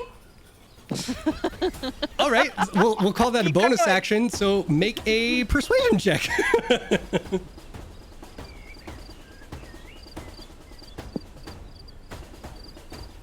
They'll want to keep fighting us now. It's a 10.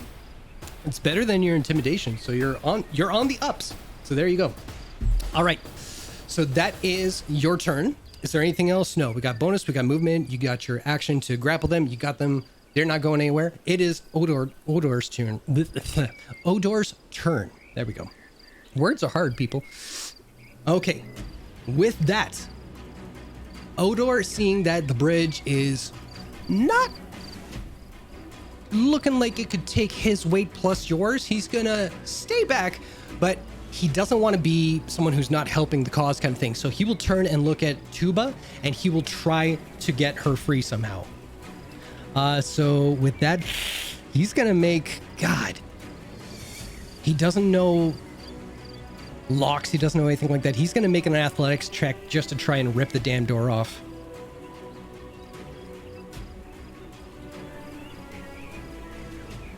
Rose, make a perception check. You know what? I'll say a disadvantage because you are currently engaged with a bunch of people. Yeah. No, because it's a 25. I know, but it could stay at 25. Hey, 22, that's pretty good. Then. You hear something that sounds like metal scraping across metal. That's it. Your focus is ahead on the game there.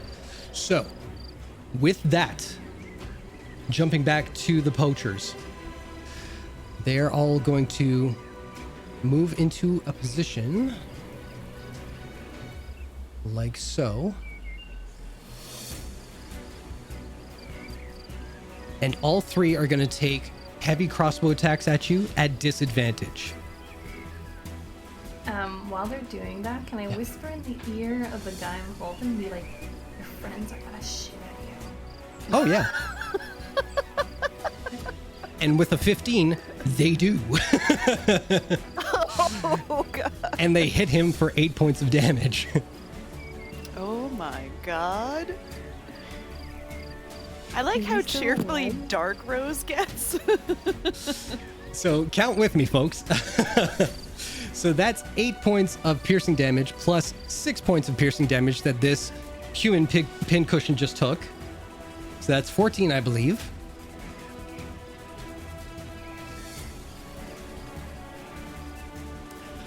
Plus 9, that's 24 points damage. Holy shit, dude. But miraculously, after Sarah, I thought we had something. He is looking bloodied. I want to hear more about him and Sarah. I know, right? You may never get to. Oh, Maybe no, she it's didn't like him. Maybe tragic. that wasn't an accidental shot. Maybe that was on purpose, you know? All right. But with that, we're at the top of the round again. Rose, it is your turn. What would you like to do?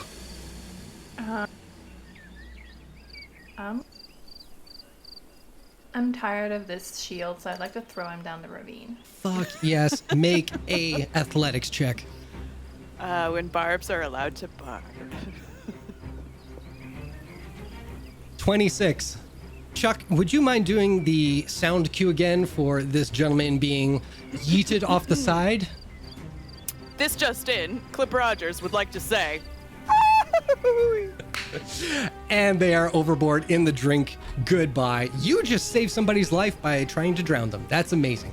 So they are out of the way. I will say that is a bonus action, because why the hell not? And you're free to take your movement and both your actions. What would you like to do? I would like to run and jump and then attack this one, kind of like anime style. Fuck yes. And then attack this little fella over here. Now, let me ask you, because it's been a while since I've asked this, do you want to attack recklessly? Yeah, but not to kill. No, I didn't say kill, just reckless. Thank so you. get to make your attack with advantage. Can we call Rose's flying attack the floating pedal? You Oh can my god, call so it- close to. Okay, it's a 29. That hits. Roll some damage. That's not- Crazy. the first one hit anyway. But yeah, that's a cool 13 of damage That's awesome. All right. on the first attack. Yes. Are you attacking the same person? I am. Go I for it. am. And this time I'm gonna take like the other side of my axe and just like go like boom, but like on the stomach, like right here. Okay. Go for it. Roll one more time. Oh, sorry. Oh, it's okay. 23 will hit. And roll the And I've damage for that. already rolled. Oh, yeah, the damage is already rolled. That's I good. really rolled. All right, so 21. You hit them so hard in like that kind of lower stomach area that they not only lose their bladder, they turtled just a little bit, and then they were so embarrassed that they just kind of, oh, don't look at me. And they just curled up in a ball, fetal position. They're not going anywhere. They're off the map. Now, that was your bonus. That's both your actions. You do have a little bit of movement left. Do you want to stay there, or do you want to move up to the rest of the guys? Yeah, so I have 45 total of movement. I can move up to like here-ish. Sure, go for it. All right, and with that, let's see. Oh, and I'm gonna say, still want to do this, Sarah? Ooh. Oh shit, wait, no, their armor class is 11. Holy crap. So, you see from across as the one, you're not in front of Sarah. Sarah is over by the little ravine kind of thing there, but she lines up a shot to you, has you in her sights, and then off the side of her head, she gets clocked with a rock. Hey! You leave Rose alone, you meanie! Yeah. And that will Such be language. 4 points of bludgeoning damage from Odor.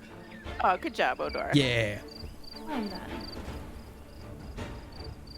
And then he, holding his breath because he thinks that'll make him lighter, he's going to attempt to get across the bridge. And he gets about there before he gets a little shaky in the knees. No, baby Odor. Odor, stay back.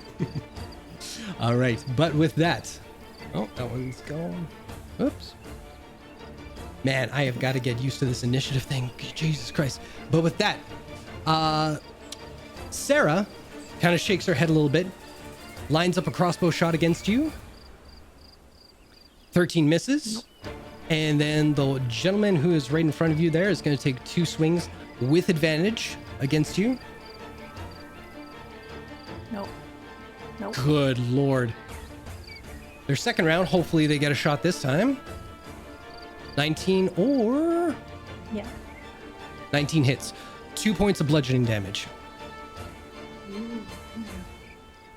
And then they're kind of looking at their situation, seeing all their friends lying on the ground. One of them shit themselves, and this guy is like, nope. And he tries to peace out. You can take an attack of opportunity if you so choose. I indeed so choose. Yep. And do That hits. Roll some damage. And your turn to poop your pants. Well, that was enough encouragement. At half his health, he is getting the fuck out of Dodge, and he is just going to peace out. Now it's just you and the infamous Sarah. What would you like to do? Again, we're gonna do a good old classic run, anime, jump, attack. Let's see it. No, I don't. It's also gonna be reckless because we love that. Hells yeah. So 23 hits. Roll some damage. That's a 12. 12 of damage. Excellent. And you have your second attack should you choose to take it. Yes. I really like what I did with the other guy with the bowels. Yeah. like, the bowels. So Let's see part we're 2. gonna do that again. Part 2. And one more time. Yep. Oh, sorry, I forgot. No, it's okay. Just in case you get a natural 20. All right, so that is 18 points of damage. Hey, Rose. How do you want to do this?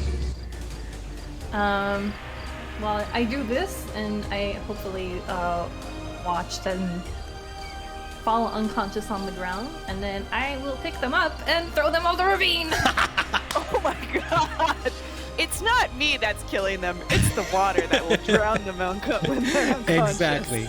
So, Rose grabs them. I'm reuniting Sarah Yep. with her friend. Lifts Sarah over her head, walks to the ravine, and Odor looks in amazement as this tiny little friend of his is just Hulk Hoganing this woman over her shoulders and dumps them in and says, "Be with your lover!" And Odor watches as the little ploosh happens below. And he turns to look at you. Wow.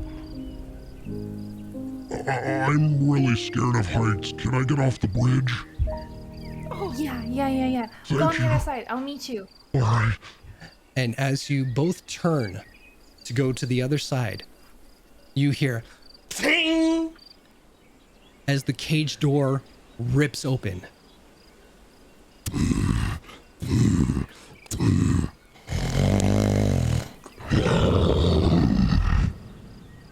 A giant owl bear stares down both of you, Hi, friend. and without warning, and tackles Odor. And you just see Tuba! I'm so worried. and you see Tuba and Odor just kind of roll around on the ground a little bit together. He's giving her scritches in all the right places. You see her back like all the good stuff. All right. So, what would you like to do now that Tuba is safe? The threat is gone. What would you like to do? Free the other animals. Good job. All right. Let's get this back to here. All right. So, Yeah, today we found out Jason can purr. Daddy like to purr? okay. Well, let's.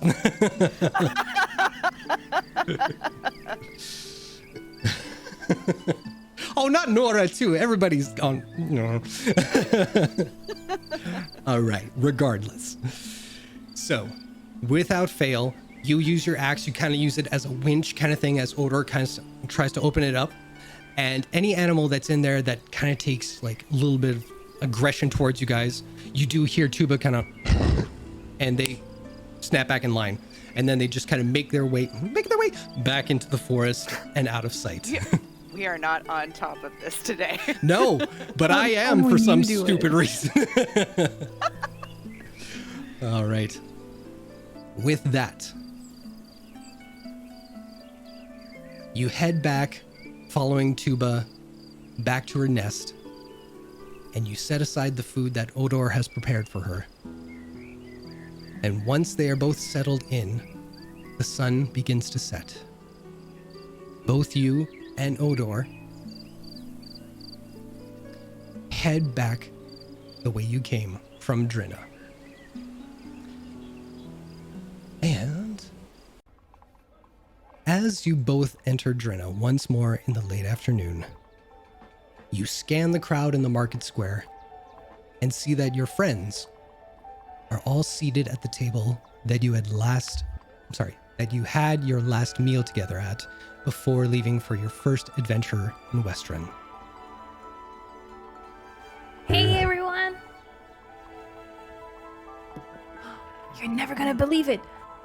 I saw an owl bear, and it's Odor's friend, and its name is Tuba, a real owl bear. I will say, whoever wants to, except for Rose, can make a perception check.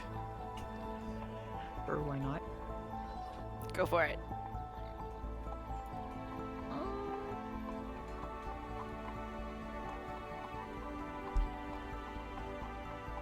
Oh, 22. On brand. 9. Natural 20. Both But cult. still lower than I know, right? Both Cult and Nagheim. Viria is having a hard time believing this, but Cult and Nagheim both spot, sticking out of a few corners of Rose's garments, are some owl bear feathers that stuck around after she gave a literal bear hug to this owl bear. Now, before this all closes out, Rose? Before you go, there's one last thing I could use your help with in the kitchen. I promise I'll be quick. Sure, what's up? Odor leads you back into the kitchen. And there, with a tray of some... Wait. Oh, never mind. Hold on. After about 20 minutes or so, you and Odor pieced together a new recipe of sorts that he had been thinking of for a good long while. And before long, you exit Odor's kitchen with a tray of some newly baked concoction that you have both created together. You have enough for you and the Oddities to enjoy before you head out once more. And once you've handed out a piece to everyone, underneath all of the new treats, you find a familiar handwritten note. You may not be able to read it just yet, but you know that this is the recipe for the baking you just helped Odor create. A recipe that grants each person who eats this treat 5 temporary hit points. Say what? We don't got to. Oh, ooh, wee. One level in cook. Yep. And the end. So, That was so lovely. good. So, everybody in the chat room, thank you for hanging out with us. This is part 1 of 4 of this kind of one-shot thing that I've kind of come up with. But right now, we're going to take a quick bathroom break so we can all kind of use the restroom and then come back. Hey, look at that, the oilet! It is official now. We are going on a break. So please stick around. During the break, you'll get to see shots of the lovely emotes that Nicola Nora has provided for us for all our lovely subscribers. And you get to see some of the fan art that Chuck has been doing all this campaign and will be updated soon with even more great stuff. So see you back here in about... What? Wait, What? 1 second. What? Clip Roger demands. If you have fan art, share it with us. Make it. Yeah. I would kill for it. I would love to see what you think our characters are in your head. Yeah. That's all. That's amazing. All right. We'll be back here in about 5-10 minutes, folks. Stick around.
Well, hello and welcome back, everybody. What a way to come back, too. My God.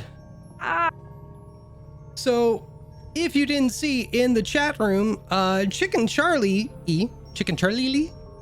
however you pronounce your name, that's the way we're going to do it. But you gifted a whole bunch of subs and you got us to our sub goal. Thank you so much. Oh my goodness. Everybody, big hearts in the chat room for Chicken Charlie for that generous donation there of gifted subs to everybody. And They are also a fellow Canadian D&D content person, as they stated. Now, Chicken Charlie, if you could, please be so kind. Whatever channel you are streaming your D&D content from, please put the link in the chat so we can all go there and follow you and check out your stuff as well. The more we share one another, the more everything is happy. All D&D, all the time. Friggin', I'm just so emotional. So thank you very much. With that, we are going to look into creating a few more emotes for our lovely subs, if we don't have them already. So keep on the lookout for that. Oh my God. Thank you so much. Oh, and Nora for actually making Chuck an official subscriber. Finally. Okay. I switch back and forth. Come on now. There you go. But what a segue. Cult. Are you ready? Oh my God. What? Huh? Things? Stuff? What? It's just my chair. Get up. So, that same afternoon, once the entire party of the Oddities is together once again, after one last shared meal between the four of you and the lovely Clea, you all make use of the Cultivarius family ring and are swiftly teleported back within the estate walls. It feels so very good to be home. And for a moment, you breathe in the little sense lingering in the air that only someone who has spent decades living here would remember. But quickly enough, you are snapped back to your current reality. The estate has a new master, and that master has work to do. Knowing that Cult has to be dedicated to your family's affairs, what sort of mischief are the rest of the Oddities going to run off to now that you are once all together again in the most luxurious home you've all ever been in? Who would like to start?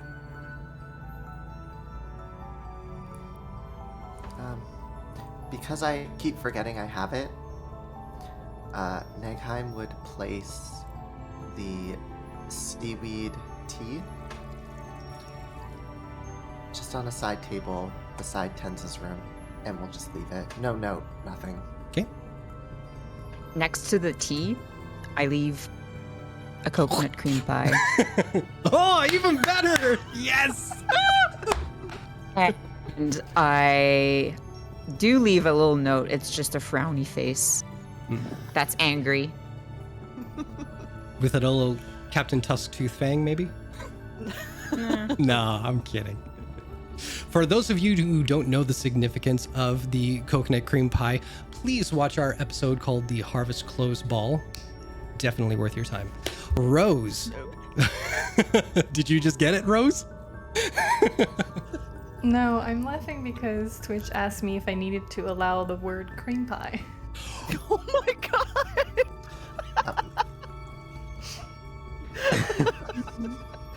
Yeah. Yeah, that's Is that because we said it out loud? Did it pick up on that? No, in the chat. Oh. Anyway, sorry. I am enjoying a cream pie as well.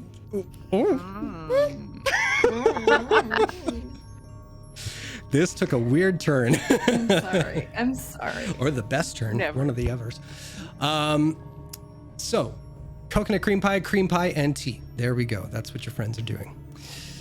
Now, while your friends make do with busying themselves and exploring as much as they can around your home, you set your mind to finding Auntie Orloff and Martin to begin making arrangements for the Cultivarius estate moving forward. And for a couple of days, even you are impressed with how focused you are getting your affairs in order. But there's always a lingering thought in the back of your mind. And it's after your third day that you realize the thought just keeps getting louder and louder, to the point where it is distracting you from your task at hand. It's on that third day after consistently thinking about your parents and their well-being, that you once again seek out Auntie Orloff. What would you like to do? I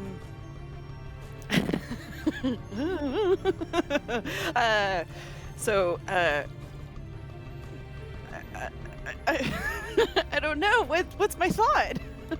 What's your what? My thought is to contact my parents. Mm-hmm. Okay.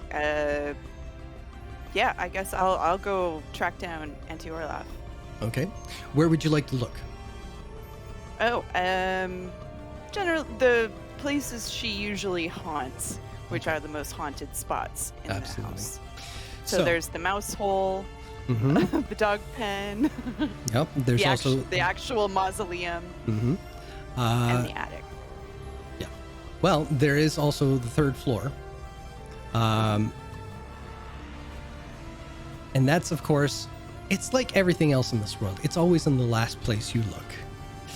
So you head to the third floor, down the hallway far enough away from your parents' rooms and your own rooms.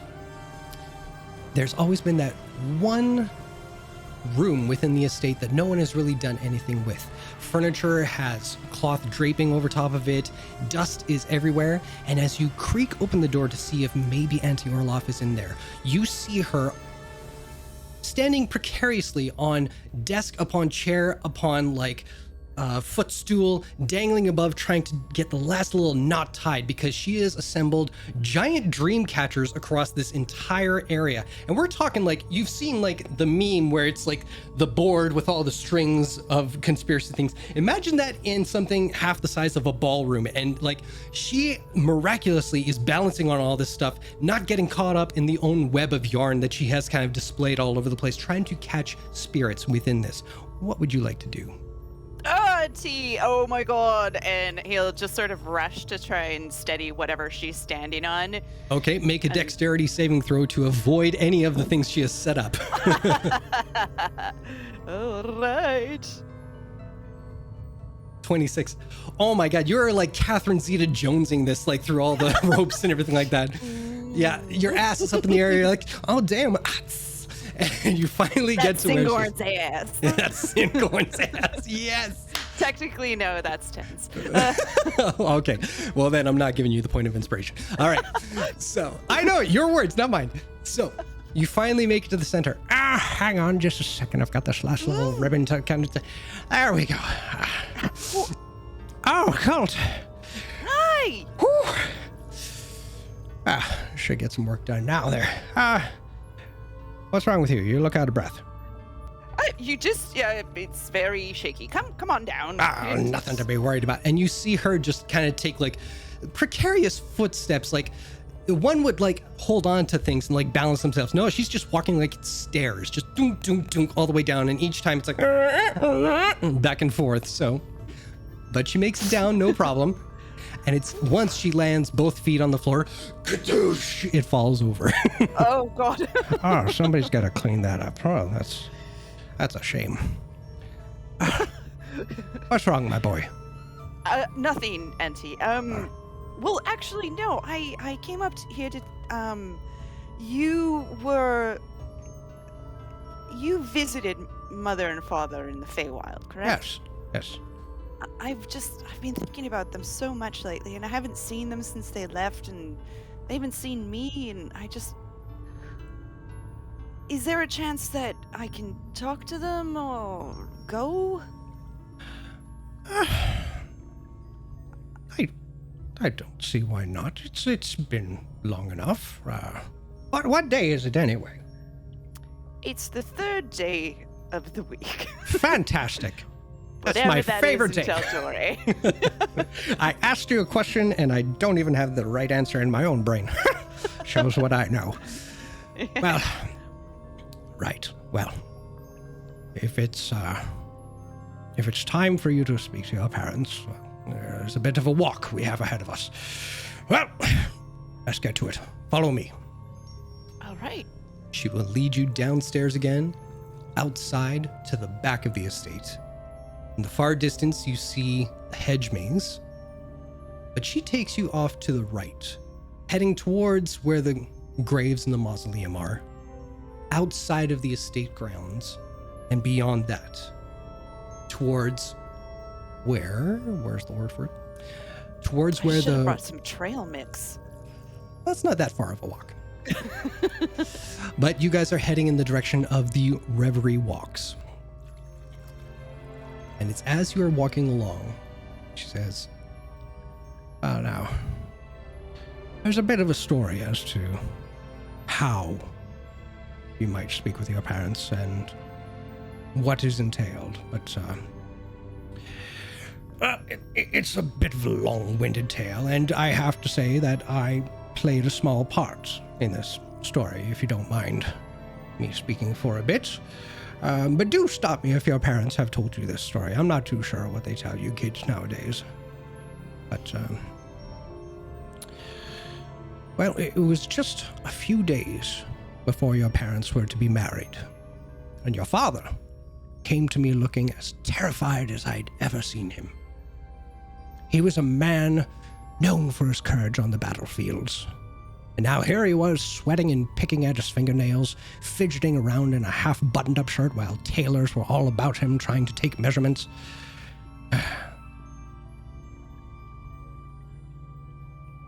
I don't know what the fuck I wrote here. Take a minute, and you'll Okay. gather your thoughts. There we go. I just had to unstick the cobwebs there. Now, seeing this excuse, the tailors from the... What the fuck did I write? Hold on. This is why you shouldn't just copy-paste. You need to proofread. Now, seeing this sorry state that my brother was in, I excused the tailors from the room and walked up to my brother and smacked him upside the head like you do. I said to him, "What the fuck is wrong with you?" And I tell you now, it took every ounce of my being not to burst out laughing when he told me that my bull of a brother was getting cold feet the day before his wedding. He kept going on about how beautiful your mother was, how elegant and intelligent she was. Who was he? Just some big dumb oaf who got lucky that their parents agreed to give away this wondrous creature. What if he couldn't this? What if he couldn't that? Blah-de-blah, blah, blah. So I kicked him in the shin. And that shut him off enough for me to tell him that he was about to learn one of the most important lessons in a marriage. Communication. If he's having these thoughts, there's only one person to talk to about them. And that's the other half of this equation. Don't talk to me, I said. Don't talk to father or mother. You talk to the one you were dedicating your life to. So, off he went. Sure enough, he found her. Her own tailors maniacally running around the room, getting her dress prepared for the wedding.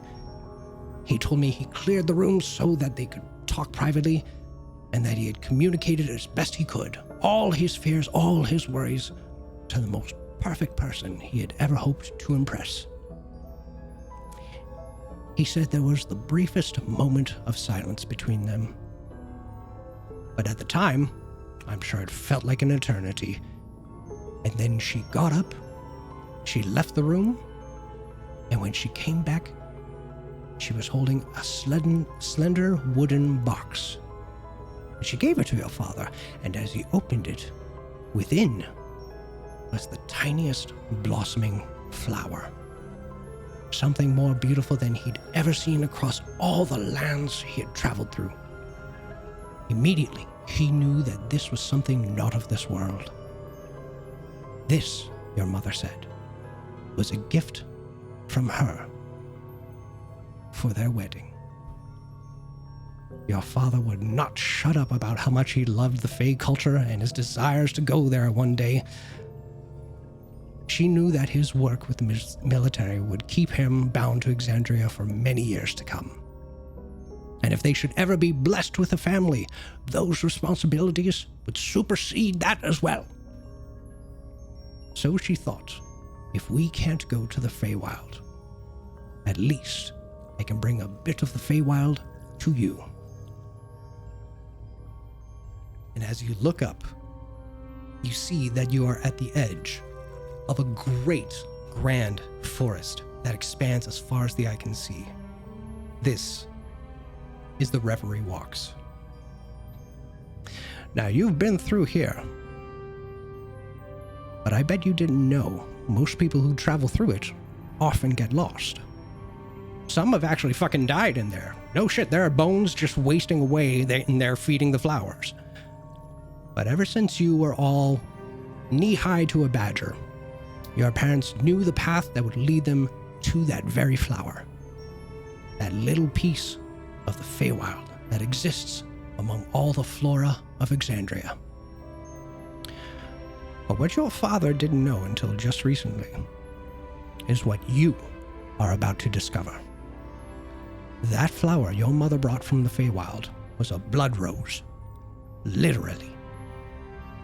A single prick of your finger offering the blood of Cultivarius will transport you to the Feywild in the exact place where that flower was picked.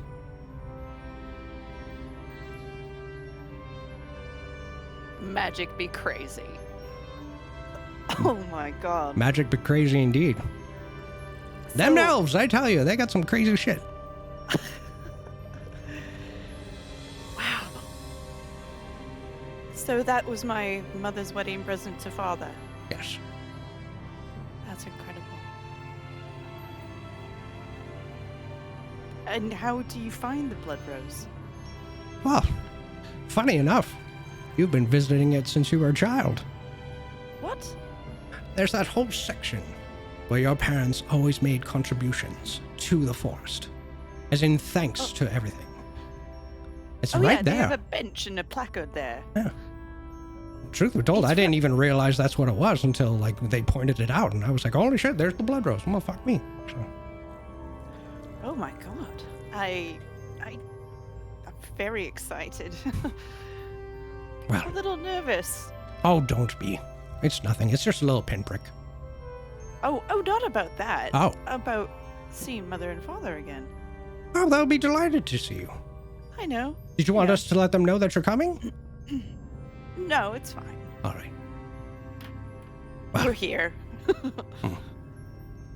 All right. Well, off you get. I'm gonna go see what everybody else is up to in the house. Bye. She just turns and goes. Okay.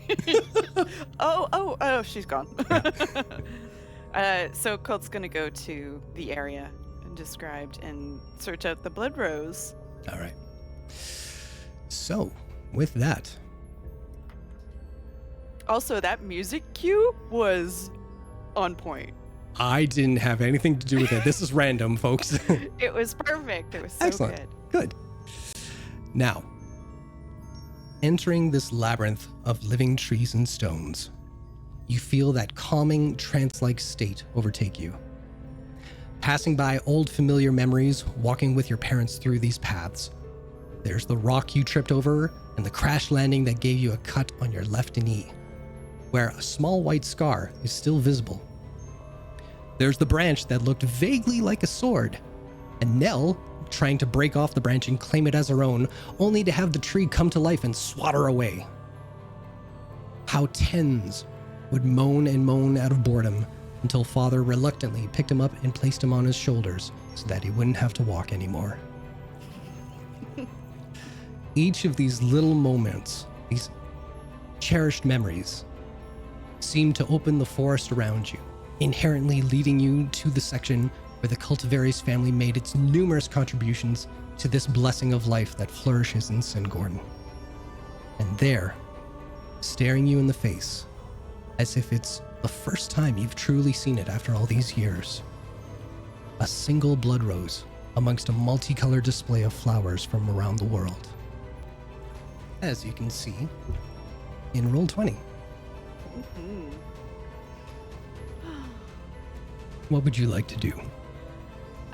He's going to apprehensively approach the rose and then just like kind of like tidy his hair and smell his breath and Oh, it's like awful. make sure that behind the ears, where's Snackheim when you need them? You hear from across the pond, No. And he's going to just make sure he looks presentable and clean. And then he's going to go to the rose and just prick his finger. Okay. And as you do, let's bring it up here. There we go.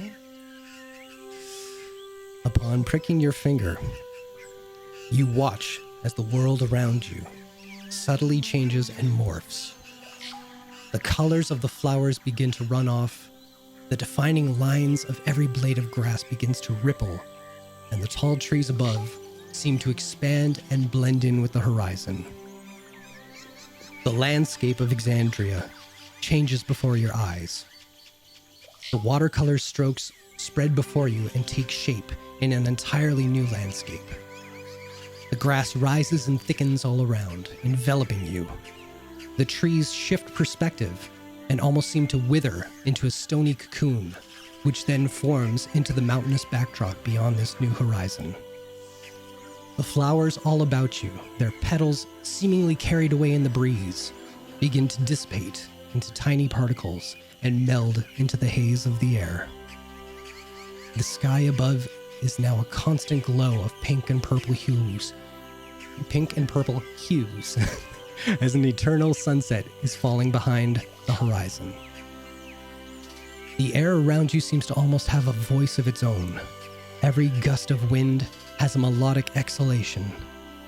And as you turn slowly, trying to take in every beautiful moment of this wild new world, your eyes settle on a not too distant tree, as large as the Memory Ward's tree within Singorn, but this one without its constraints or added decoration. This tree flourishes with the life that this world breathes into it. What would you like to do? Normally, Colt would reach for the little Moleskine notepad and pencil that he usually keeps with him, take notes and make little drawings, but not this time. He's too much in the moment, and he's just breathing the air and smelling it and taking in all the visuals. Wants to touch things, but he's unsure because this is a different place. And he's heard stories, so he treads a little lightly. And he's going to move towards the large tree. Okay. Now, I'm going to mention something just because it's new, and I'm not trying to force anything. But Yeah, of course. it is a new day, so your mentor's hand, just saying, it doesn't have to be down, doesn't have to be later, just letting you know it's there if the moment strikes you one way or another. Okay? Again, Okay. just because you're new. Or it's new, not you. I haven't even updated my cheat sheets yet, so. There you go. All right. Actually, well, before this, because it is a new day, and because he's going to call on Durant. Did I force your hand? I feel like I forced your hand. Okay. No, not at all. Not at all. It was more of a reminder. And he's going to see if Durant can see what he sees. My God. Look at this. Where are we? This is the Feywild, my friend. Have you ever been? No, I have not. Wow. This...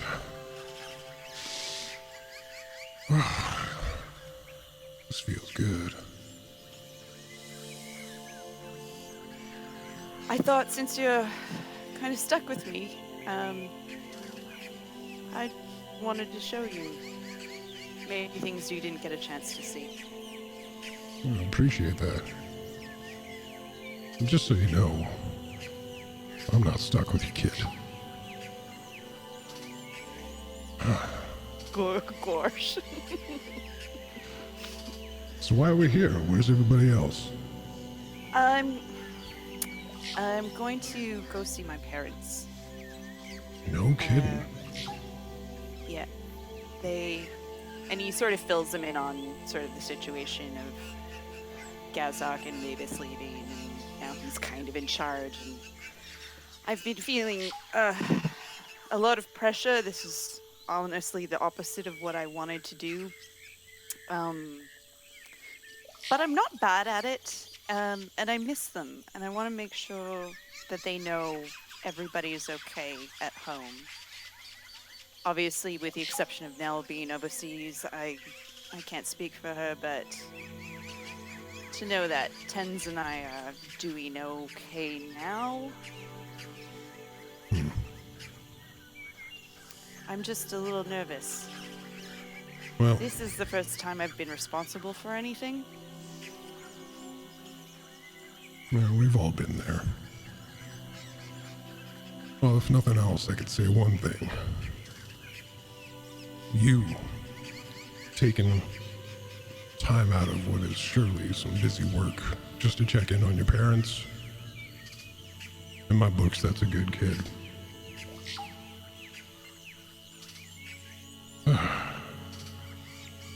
I'm sorry, I'm just blown away by where we are right now. Listen, you said it's not what you wanted to do. Did we ever talk about what you actually wanted to do? I don't really know what I wanted to do. I keep trying different things and trying to walk a mile in other people's shoes, and I can't, none of them seem to fit me. Well, I don't want to keep your parents waiting, but you and me, let's pick that conversation up sometime soon. I'll find you another nice place we can show you. Looking forward to it. You don't get hungry, do you? No, I'm good. And are your clothes like it's all you can wear? What's wrong with my clothes? Nothing. I've always loved your style. You can tell me if I need to change my wardrobe. No. Can you? Is that a thing you're allowed to do as a ghost? Is it the eye patch? Do you? Should I get rid of that? No, I've always thought it looks really badass. Why do you wear it? Well, Because it switches. And he shows you.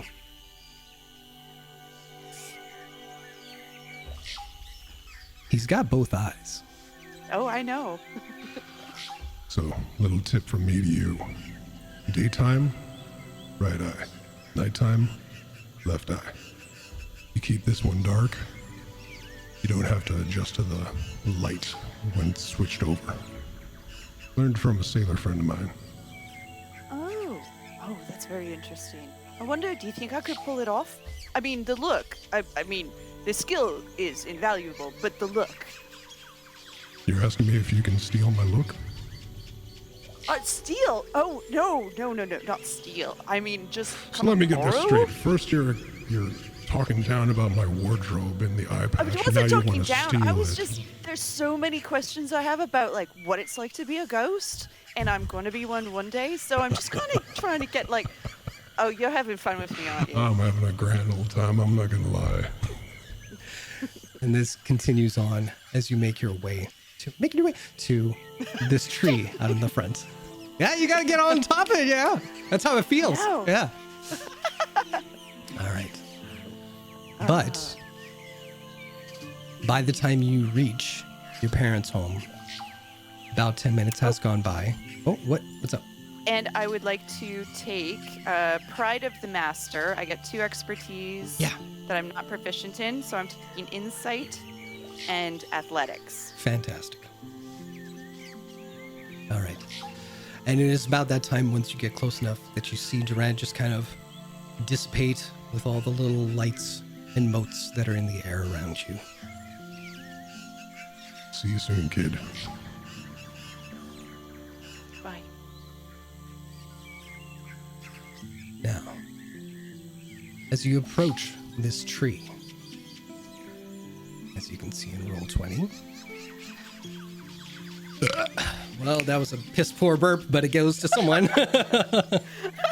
Oh, you're giving away your own now? Yeah, why not? I'll say, because Ari's up after this, goes to Ari. Hey, Thanks. I mean, I don't know. This Here- is my third here- one tonight, so Apparently, you go. Viri is gonna go through some shit. There. I mean, one doesn't cheat, right? Fair. All right. Now, approaching this tree. Its great roots have extended beyond the soil and have breached the ground. Its lower limbs reaching down to intertwine with each other, creating a braid of dark browns and greens. You walk towards it, trying to take in the different angles, and realize there is a definitive shape in its creation. An archway. And just a little ways beyond it, a similar archway, but smaller. The arches seemingly shrinking down and creating an unnaturally natural hallway deeper underneath the base of this tree. What would you like to do? Poke around and sort of not stealthily but gently go into this natural archway. Fair enough. Make a perception check. Perceptions.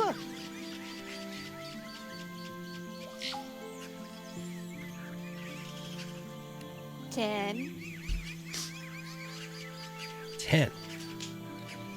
The only thing that you realize is that the scale, once you get up to the archway, is huge. And I mean that in like D&D terminology. Like you are a medium, then there's large, then there's huge. The first archway is huge. And as you slowly walk down this pathway, all of the arches seem to be coming in and closing in on you. And as you walk underneath the great archways this tree has seemingly constructed, each of the coiled braids that construct the arches seep with a sweet-smelling sap. The mossy ground beneath your feet gives way to every footfall. If you weren't on solid ground, you'd swear you were walking on clouds. As you finally begin to see the light at the end of this hallway, the last archway being just tall enough to allow someone whose stature is just a few heads taller than yourself pass under. You enter a wide open room, lit by the warm fire pit in the center of this space.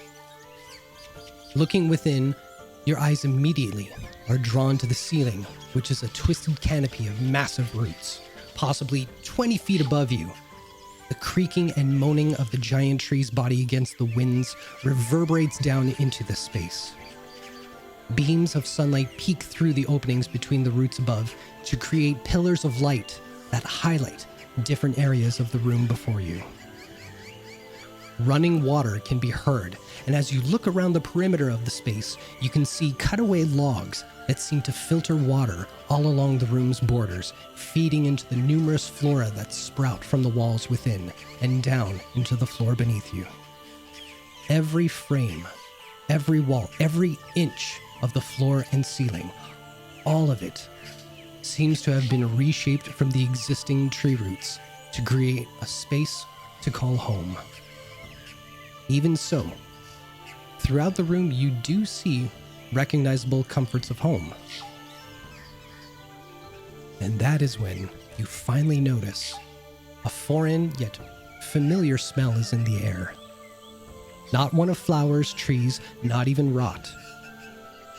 A smell of the refried mashed potatoes that your mother always made the day after Winter's Crest, because she knew it was your favorite. Just beyond this living area, you see your mother Mavis in the kitchen, moving between steaming pots and cutting boards. What would you like to do? She's in the kitchen? She has a kitchen. He sort of like, he strides in and he goes, Mother? Darling, Hi. you And you- arrived.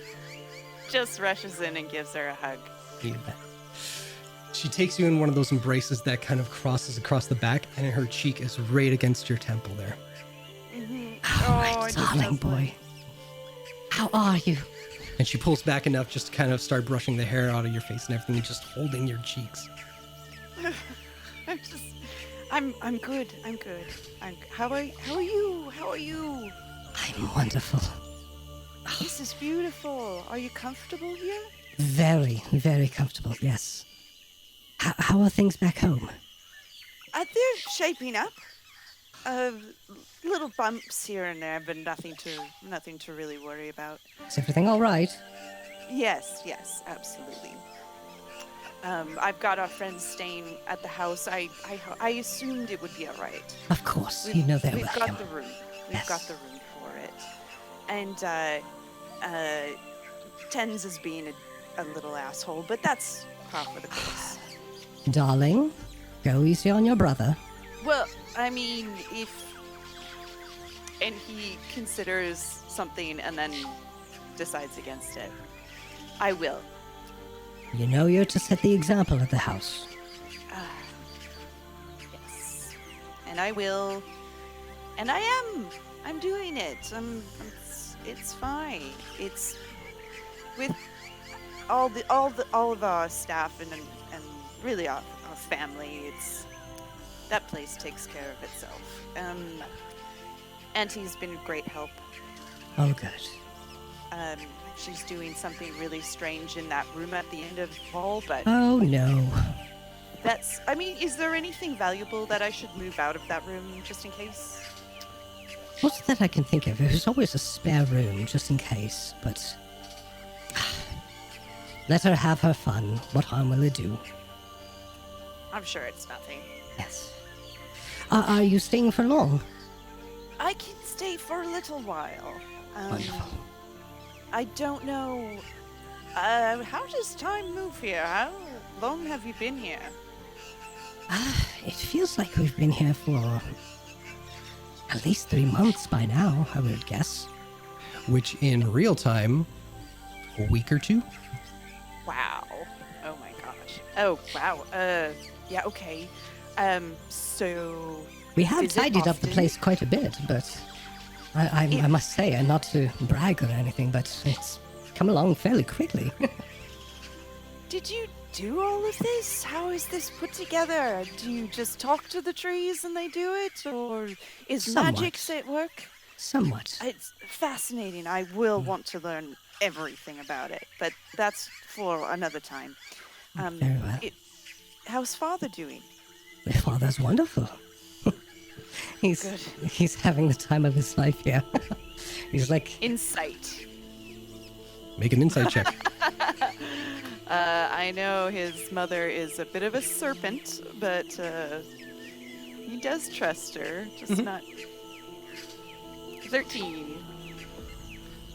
You're not picking up any bad vibes or anything like that. Perfect. Yeah. He wants to believe it. And does. In fact, your father went on a bit of an expedition today. I think you should go find him. I mean, how proud would the great hunter be to find that he has been hunted by his own son? I don't have any of those rubber-tipped arrows we used to fire at him. Please don't shoot your father. I mean, his rear end is like the biggest target. I won't shoot him. I don't You even see your have mother arrows. kind of blush at the mention of your father's rear end. I won't. I'm just. I would love to, but I do want to spend time with you. We could have tea, play cribbage, like the old times. Well, we could do that all together. Why not? Well, how about I go hunt him down and then bring him home? You do that. I'll finish making dinner. Is there anything you'd prefer for tonight? Anything you make would be lovely. Wonderful. All right, well, you go find Daddy, your father, and I will see you both here when you return. Of course, Mother. And she leans in and gives you a nice kiss right on the cheek. I am so happy to see you. I'm so happy to see you So Colt's gonna go track. You daddied yourself. Like it wasn't in the script. Come on now. So Colt's gonna go hunt his dad. Sounds good. I think you mean his daddy. Aren't you busy farting? Now, as you step back out into this wild new world, how are you going to find your father? Oh my goodness. Well, I should have taken survival instead of. You don't know. And I didn't even roll my bonuses on insight. Not that it matters. He's going to try to remember what he learned when he went on hunting trips with Pops. Mm-hmm. And try to track him by footprint to start with. Okay. So just, I like- will. Yeah, I'll get you to make an investigation check, please. Investigation. I'm not too shit with investigation. That's good. 23. All right. Right away, you do find larger footprints that are in some of the mud. But as you try and follow it, you lose that trail after a while. But then you start to see broken branches. You keep following that. And you think you're on the right path, and then you lose it all entirely. Until you kind of smell the air, and there's just something hitting the back of your throat for some reason that seems off from the rest of this cacophony of smells that are all around you in this new place. Mm-hmm. And it's the fact that it's a familiar smell in all this foreign. And you look down, right by your feet, just a quarter piece left of the stinky ass jerky that your father always loved to eat. So you know you're still on the right path. And you keep searching around, and that's when you finally hear a off to the northeast. What would you like to do? Hide, please. Hide? How close is this? Do I see anything? I'd say it's about 100 feet away from you. You don't see anything that would be the source of this, but you do see a kind of clearing and a bit of a gorge leading off in the direction that you heard the sound from. Okay, so Colt's he's not going to hide, but he's going to, find cover and then slowly making his way towards this sound, and he's going to draw his blade. I love how I see Fred, motion towards the mic to be like, maybe not now. She just quit halfway through, but I appreciate the effort. Love you, Fred. All right, so I'll get you to make a stealth check, please.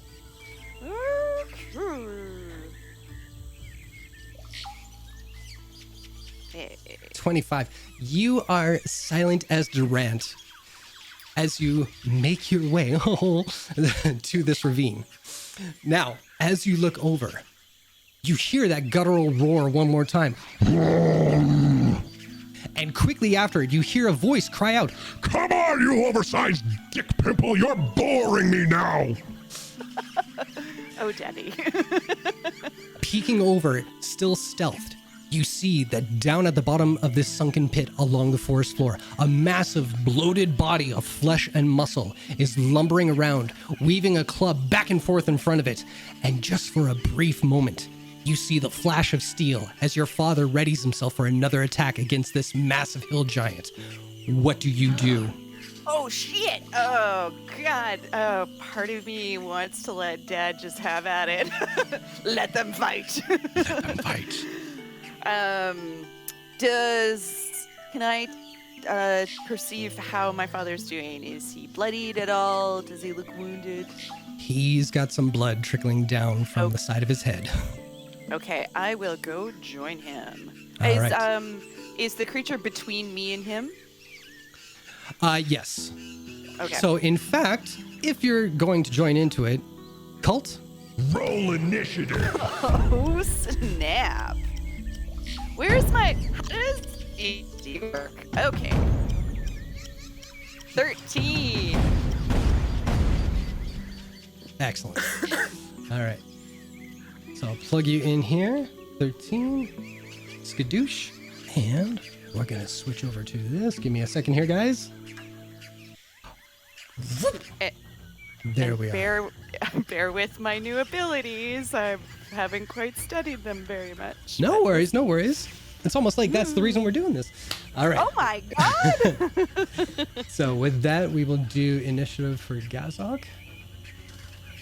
18, right on. And the Hill Giant. 11. You got it. Okay, I can deal with that. That's good. That's good. That's good. All right. So, after you hear this kind of craziness, this battle cry from everybody, you watch as your father runs up to this hill giant. We'll say he gets right about there. And he goes in for a couple of attacks with... What is he wielding? Did I really? Okay. A Giant Slayer Great Axe. This ain't gonna go poorly for this dude. That is a 12. What's his AC here? Ooh, that's gonna be a miss. Because, well, I mean, it's a natural 1. Yeah. That's a 30. What? And that's a natural 20. And a 25. Actually, it's not a natural 20. Oh, shit, it is? That's right, because he crits on a 19. Forgot about that. Cool. So 2 hits, one being a crit. To see my dad fight. It's so exciting. So that's 9 points of slashing damage. Now, let me look up this great... When you hit a giant with it, it takes an extra 2d6. Jesus Christ. So that is 9 plus 4. So 13 points on the first one. And then this is going to be the crit. So 11 minus 6, 5, 10, 16 plus another 2. 16 plus 9, that's 25 plus 14, 39 points of damage. Fuck yeah. All right.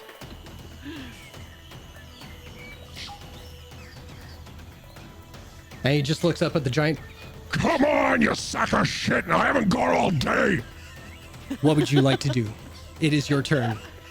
Oh my god. I'm going to move to the edge here. Now, just to point out, it's so deep. This is a huge giant. All right. So that's about 15 feet tall. And his head is just in line with the top where you are at right now. Okay. And he's distracted by my father? He so very much is. Okay, well, I'm going to look down at Dad and I was like, well, let's make an entrance. And he's going to leap off, sword out, and he's going to rose it. Yes! And he's going to aim for the brisket, I guess. Excellent, excellent. And you get advantage. Yeah, because is this like he's in combat, so it's not a surprise attack, but it will be a sneak attack. It is a surprise attack because they don't know that you're there yet. So And I don't. Yeah, go ahead. So I'll let you roll with advantage. Cool. Okay, that's 1 and 2. We'll go with the 28, and I'll say we'll take the first damage there. No, what do you mean first damage? One's regular damage, one's sneak attack damage. Yeah. So we'll take the 12 and the 22 as opposed to the 11 and the 16. Oh, I leave that. That's your choice. Yeah. Cool. All right. So that is 34 points of damage on your first attack. Oh, and he's going to. I'm going to assume because he's used to fighting with 2 swords, he would take one of the standard swords in the armory because he no longer has his original swords. Yeah. As is your wont to do as master of the house. Yeah, I can take whatever I want. I don't even care. I can do what I want. Just do what I want. Ooh, 14? 14. Will just hit. Ooh. Don't get sneak attack on that, so that's No. just the 9. Sounds good. And crumbs. So let me see here. 5, 10, say 5, 10, 15, 20. I'll say you probably landed right here, but you do have about 10 feet of movement left if you want to use it.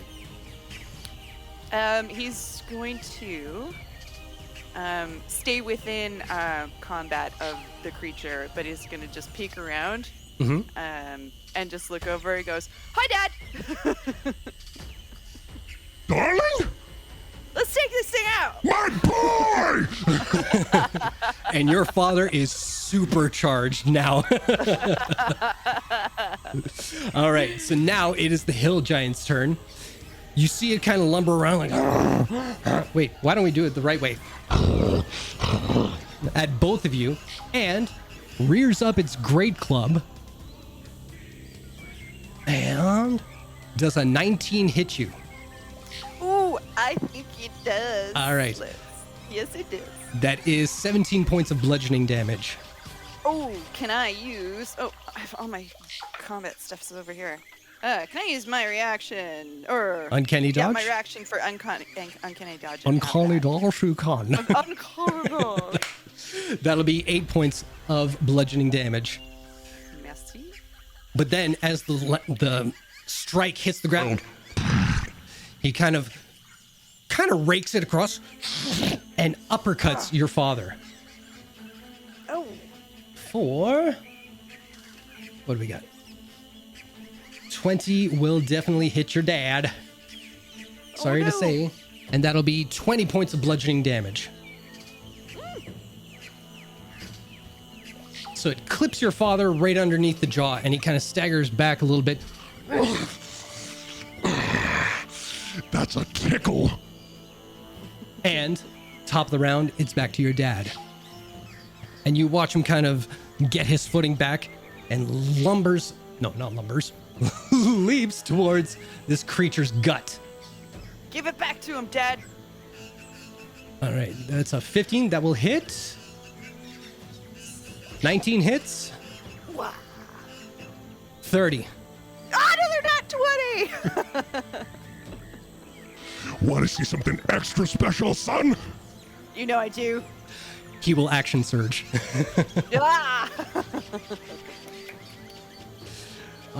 15 hits. 15 hits. And another. Hey, Gazok. Roland, how do you want to do this? Go daddy, go daddy, go daddy. No matter what he does, that amount of damage will just pulverize this fucking hill giant. I would roll damage, but it's like, why?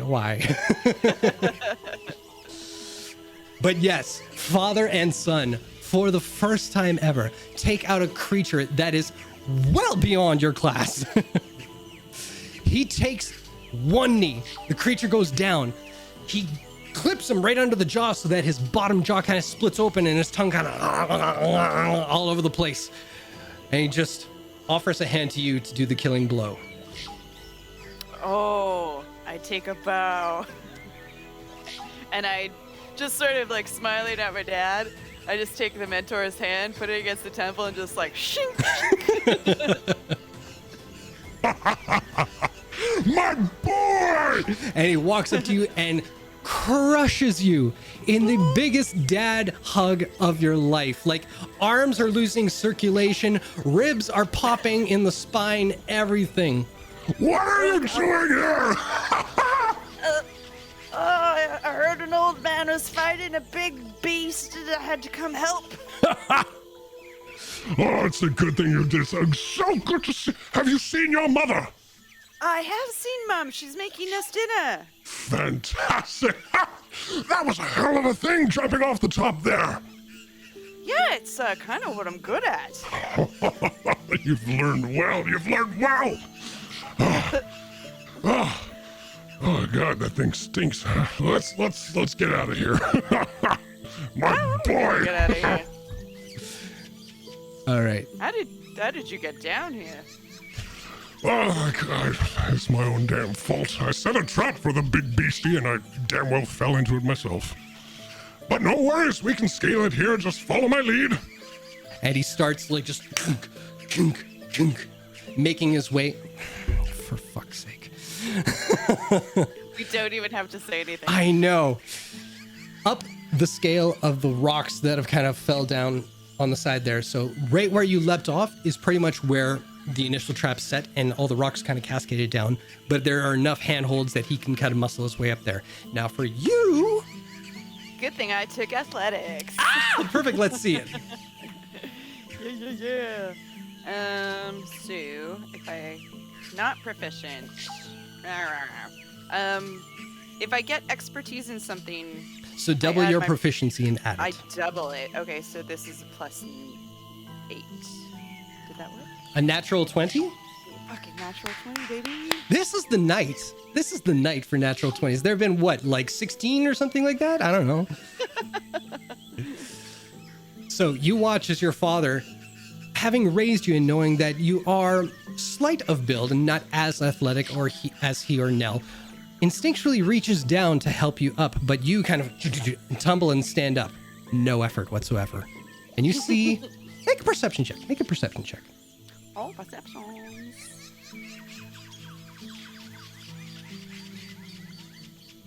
19. 19.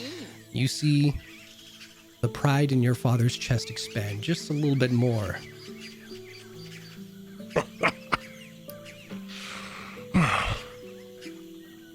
I must say, it's good to see you, boy. It's good to see you too, Dad. Still fighting, of course. Always the this fight. Is this a daily thing for you? Oh, Sorry, just changing the map screen for a quick second there. Got distracted. can't afford to get rusty even in this wilderness. You must be loving this. I am having the time of my life, boy. Look around! Look at this! No! Did you know there are flowers that are set ablaze and other flowers that are made of pure ice and others that have electricity? It's insanity around here. Oh, you really do love it then. I love it. I have to admit, my excitement is getting the best of me. I'll come home and tell your mother about the day's discoveries, and she has to humor me. I can see it on her face. This is all old news to her, but bless her heart, she humors me to the best, and when I'm done, just out of breath for all my excitement, she informs me of something equally as incredible, and my mind is blown off all over again. So, Mother seems to be happy as well. I hope so. I won't deny this. This is a big change for her. Going from high society to living in the wilderness. But she makes the best of it. If there's ever a stressful moment in her day, she doesn't show it. Well, retirement looks good on you. Thank you. You sport up finally. And how are you? What have you been up to? Everything and nothing. It's an adventure. I'm doing my work. I've got my friends are at the house. It's the first time we've had any time to really think about everything that's happened. Tens being a dick, but I think he had his fun, and now he's back and Yeah, it is fun. we'll get him. What kind of fun? Is the house in shambles? No, the house is in fine shape. All right. What do you get up to then? Well, you know what? He just went on kind of a bender, Well, and but it all worked out, and he kind of got his fill of it, and I think he's ready to do what Tens does. I don't need to know the details about sowing wild oats. That's fine with me. Yeah. We've all been there at some point or other. And how? I mean... Excuse me? What? No, I was just... I mean... I'm just kidding you, my boy! Well, best not to keep your mother waiting, Yes. shall we? Yeah, Excellent. of course. Now, as you are both walking back, it's a bit of a trek. You spent about an hour getting to where your father was located. If there is anything that you were hoping to talk about with your father privately, by all means.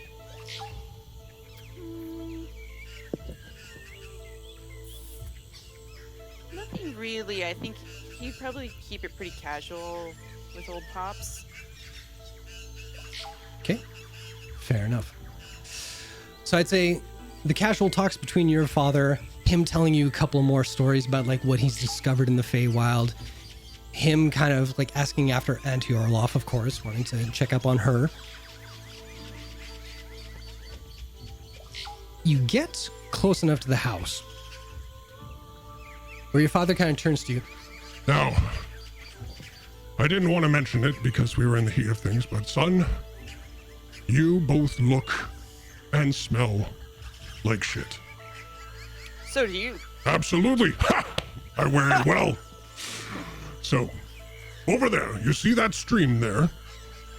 And he points to the north, and there is a little bit of a stream that kind of leads off into the distance.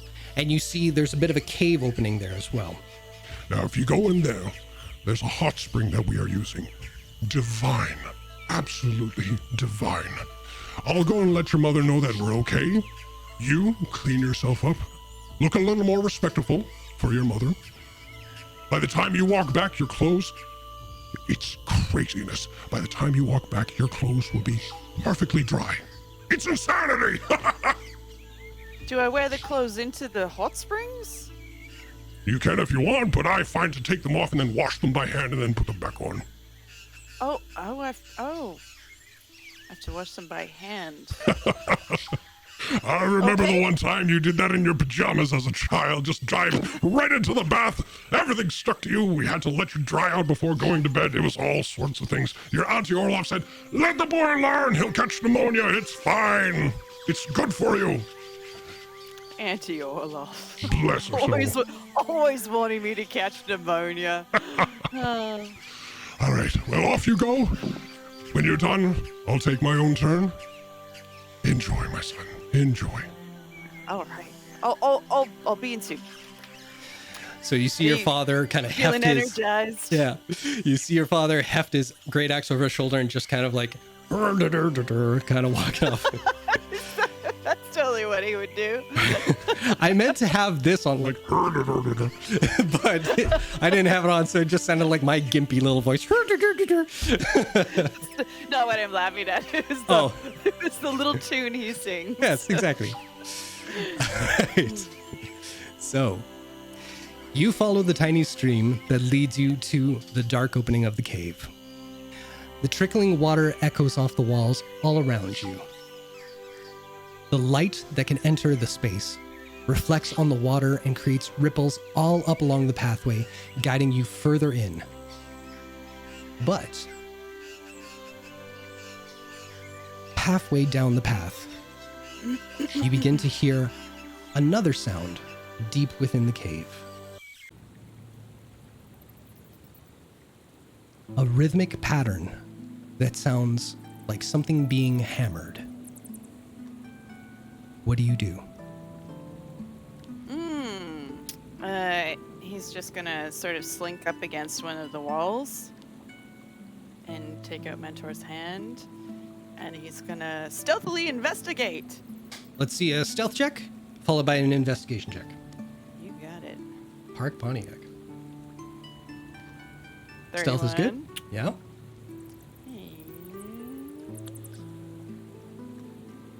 21. My goodness.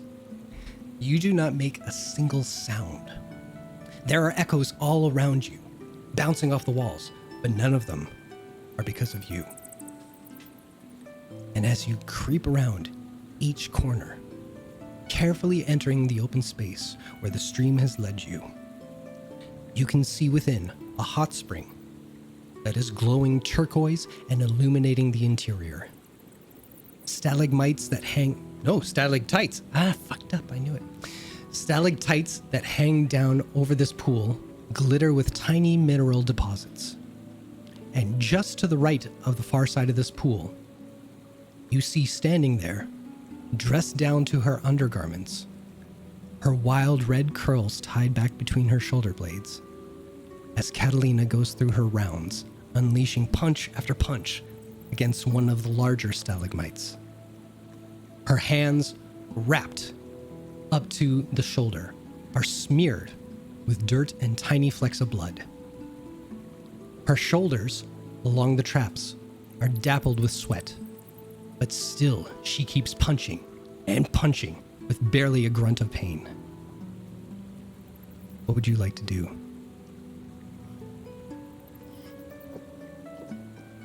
Well, he's pretty sure his heart pounding in his chest is like reverberating through the entire cavern. But he would like to sneak up behind her. Okay. And Finish wait that for sentence, yeah. wait for a moment where she's not punching. And he's gonna just whisper into her ear if he can. Okay. Make a stealth check. My nose just started running. I don't know what that means. 18? 18. Let's see here. Look at you, cheeky devil. I don't know what you're talking about. I've been waiting for this for so long. Oh, you audience. think? You have no idea. So, you rolled an 18? I did. Okay.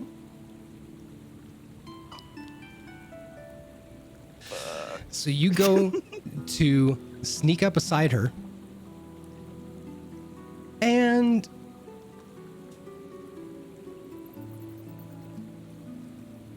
does a 16 hit you? Yeah. Oh no, it doesn't. Hey, there you go. So you see it coming, thankfully, and as you kind of Neo the Matrix, just, and you see Catalina look you face to face as you, and you are but a breath away from her, right there.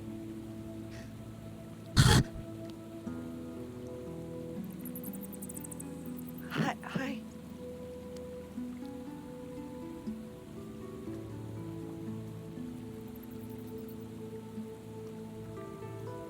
Does a 23 hit you? Yes, it does. She tackles you in a hug and takes you down to the ground. And he will hug her back. How are you here? How are you here? And you just feel her face nuzzle into the crook of your neck and her legs tighten around you as you just kind of lay on the ground together. Oh God. Your parents.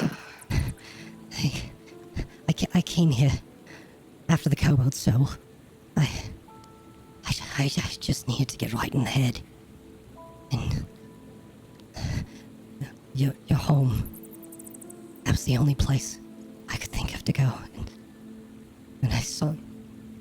The whole time she's talking to you, she is like just grazing every inch of your face, trying to take in every inch of you. And they said they were leaving. Your mother simply asked would I want to join them. And I said yes. Because it's the safest place. I've missed you so much. And she will kiss you. Oh. And he will kiss her.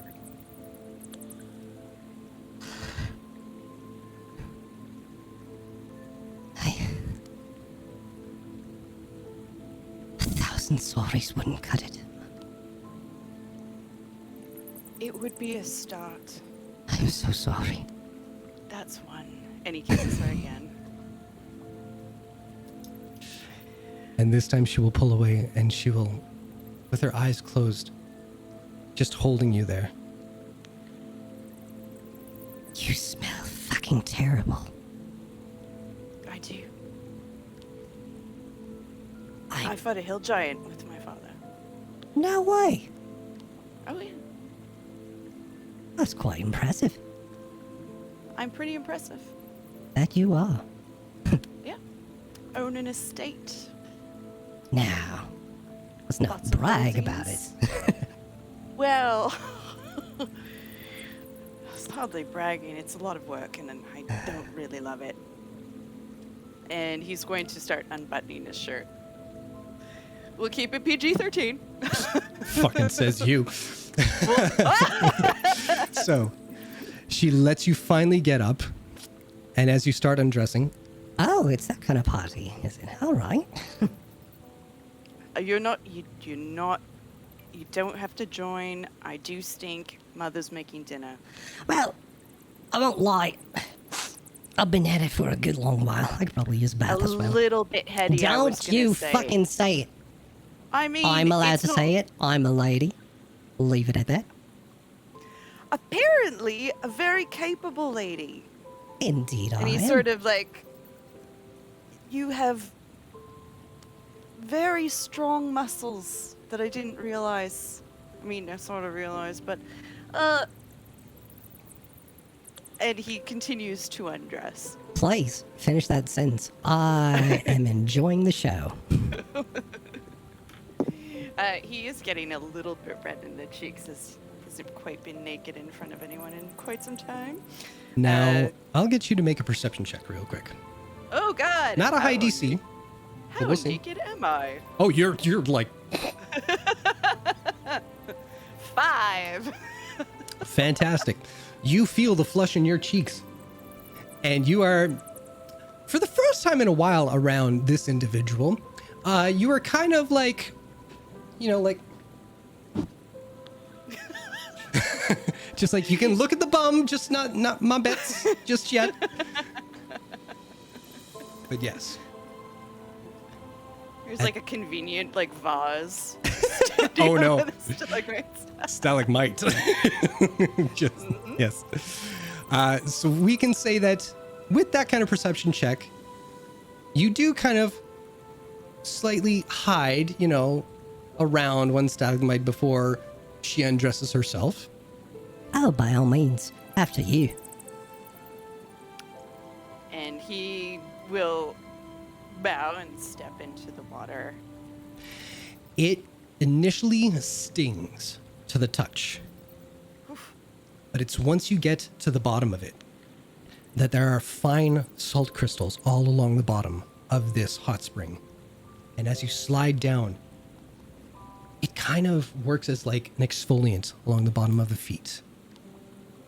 And as it kicks up, it kind of grazes your skin as well, so your whole body is getting a little bit of a scrub down. And as your body adjusts to the stinging temperature originally in there, you kind of lay into it, and your whole body can float along the water surface. And as you look up at the stalactites above you, it's almost like a stratosphere is within this cave around you. Now, you are in the presence of a lady, so I will ask that you avert your eyes as I undress. Now, does Cult peek? Yeah, absolutely peaks. All right. Make another perception check.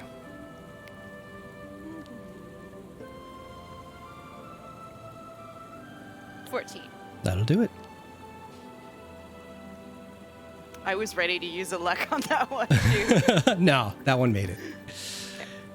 So, you wait for a bit, being the gentlemanly sort, or a little bit, but it's been a while. I'm a rogue and it's been a while. And then you see it as she undoes the bandages around her arms, as she lets the back of her undershirt fall to the wayside. As she undoes the bottoms, you see countless teeth marks all along her body. What do you do?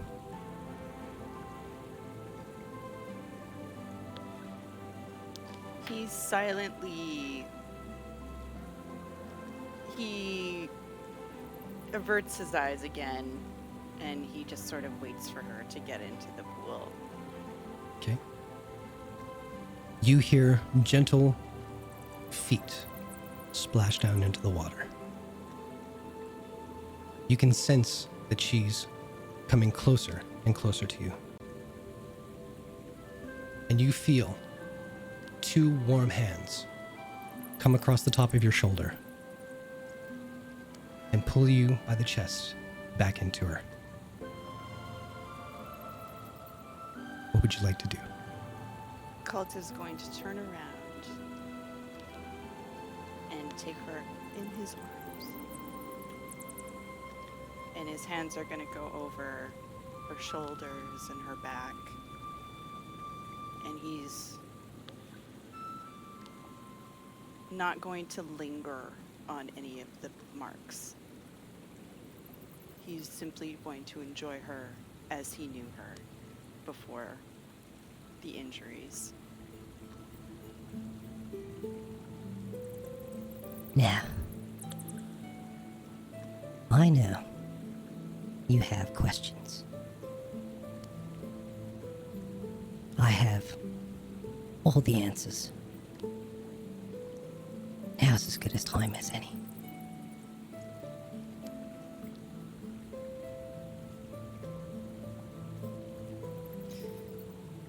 Well, you're as beautiful as I remember you. Fucking A, I am. When you left me in that bathroom, Well, shit. dying, cat, I know. dying. But I get it. You would work, you would duty, I understand. When did you decide that watching my family was no longer a job? And when did you decide that I was something that you wanted? Oof. You said you had answers. I do, but those are 2 wildly different questions. First things first, yeah? I don't make the decisions. I follow orders. Right? So, if it were up to me, I don't think I would have left. In retrospect, I sure as fuck wouldn't have left. But I know the job I signed up for. They said jump, and I said how high. That's all there was to it. Now the second part, when did I fall for you? Was that correct? Well, I think I fell for you about 2 months after you fell head over heels for me. And that's the story I'm taking. Yes. Fuck yes. And you're gonna stand by that? You had to, win me over a bit before I, came down to your level of Mr. Lord Cultivarius. So I'm just saying. Getting down to my level. All right. Questions. I can say, if only to stoke your enormous ego, I don't regret the fall.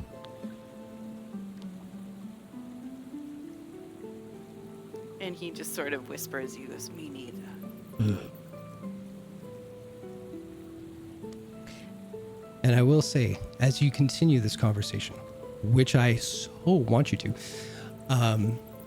it's at this point that both of you finally get close to that level of relaxation and comfort that you have known for so long.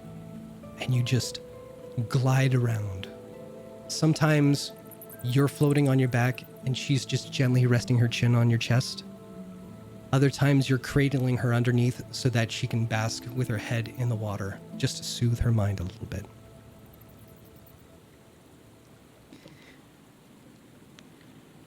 I understand. I mean, it's a bit of an owlbear in the room. I understand why you left me in Toast Fields. I'm so sorry. Why are you sorry? I left you. I'm so sorry you had to go through that. Huh.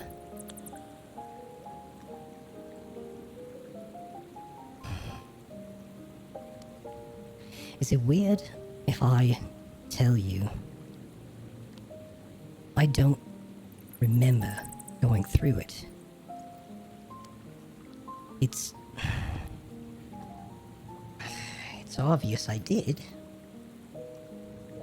I'm not gonna forget that I did. But I don't remember it happening. And I don't know if that's better or worse. But it did. And that was a big reason why I had to leave you in Toast Fields.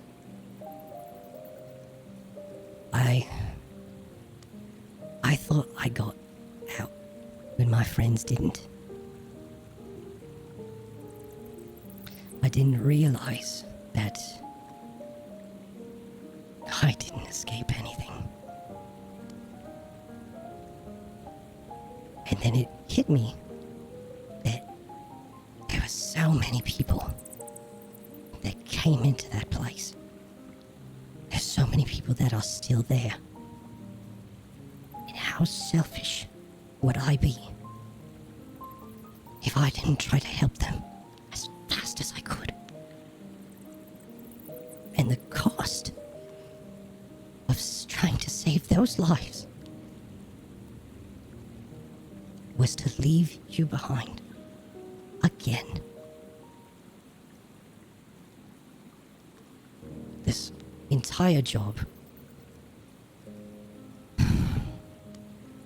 it's done nothing but take.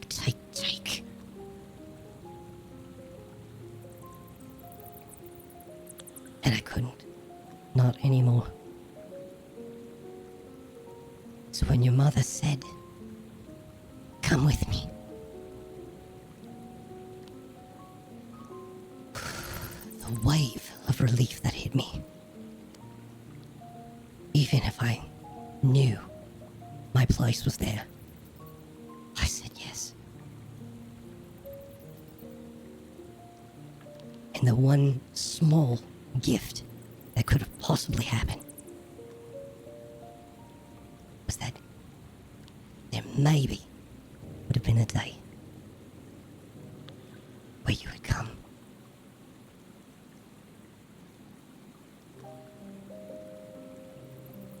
And he kisses her and just like his heart's just pounding in his chest. She can probably feel it. And you see that she does bring her hand right onto your chest.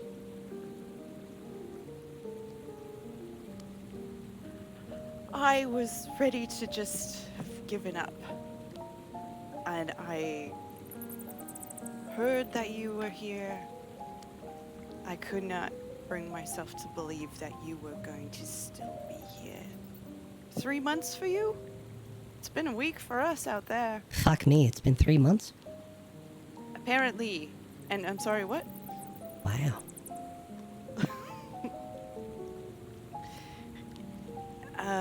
Does it feel like 3 months? Not really. I'd ask if I look older, but who are we kidding? I'm gorgeous. All right. It was... Are you done with the Cobalt Soul? I'm not saying it in an accusatory No, way. no. I'm I just understand. curious.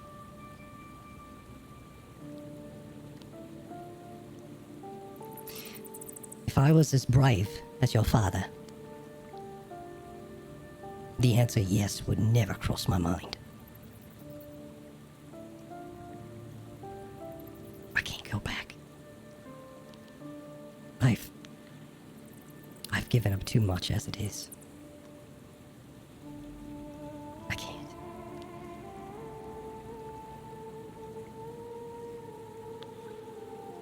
You know you're welcome with our family, obviously. Did they know the whole time? Did you tell them anything? They didn't know it. Well. Okay, Oh, God. So, relax. Take it easy. So, your parents didn't know I was a spy. I've told them. They know. Yeah. Oh, yeah. No worries.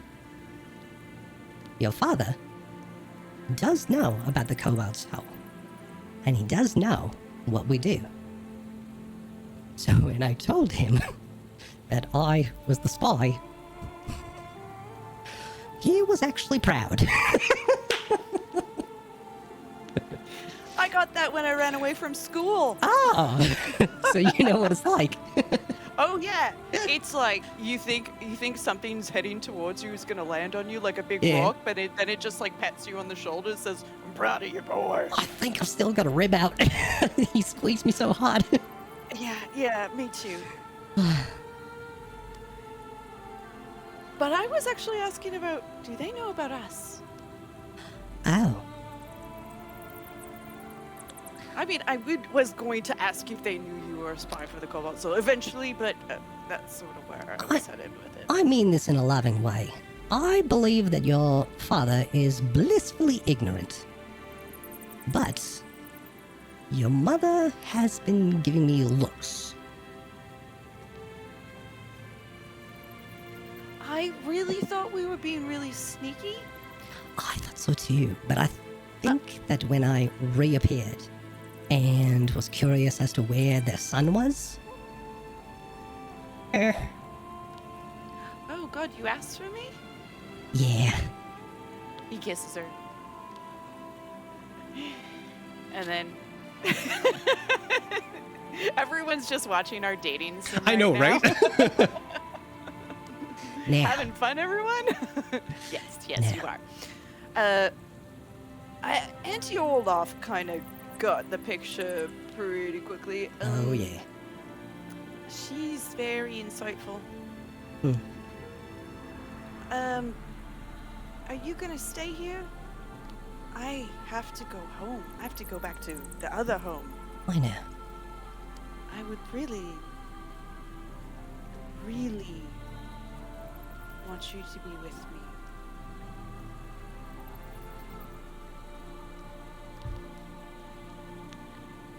The way you two were floating around in the pool, there was some distance between you.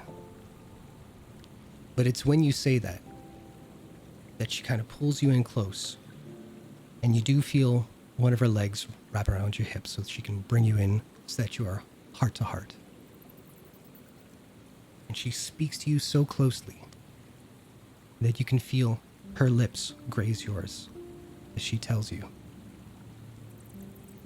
I swear to you. From this day on, wherever you go, I'll be right by your side.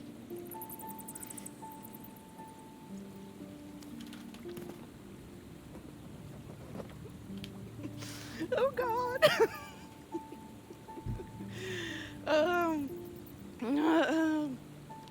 I'm gonna say their conversation stops for a bit there.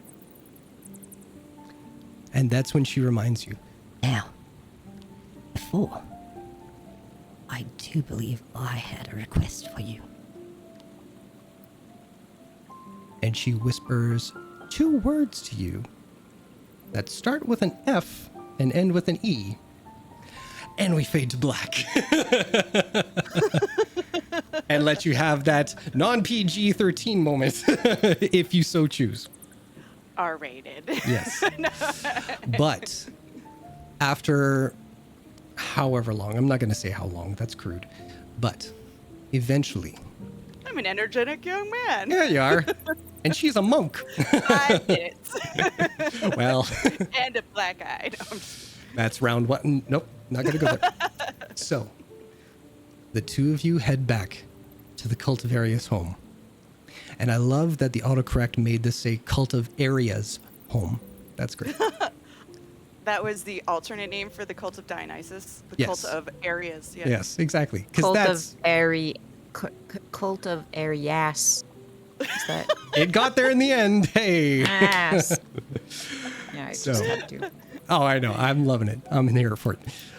There you see, as you enter that home once again, you see your mother gingerly cutting up spices to put it in the finishing touches on all the dishes she has created. And standing by her side, washing the bowls and utensils that have been used to prepare this meal, is your father.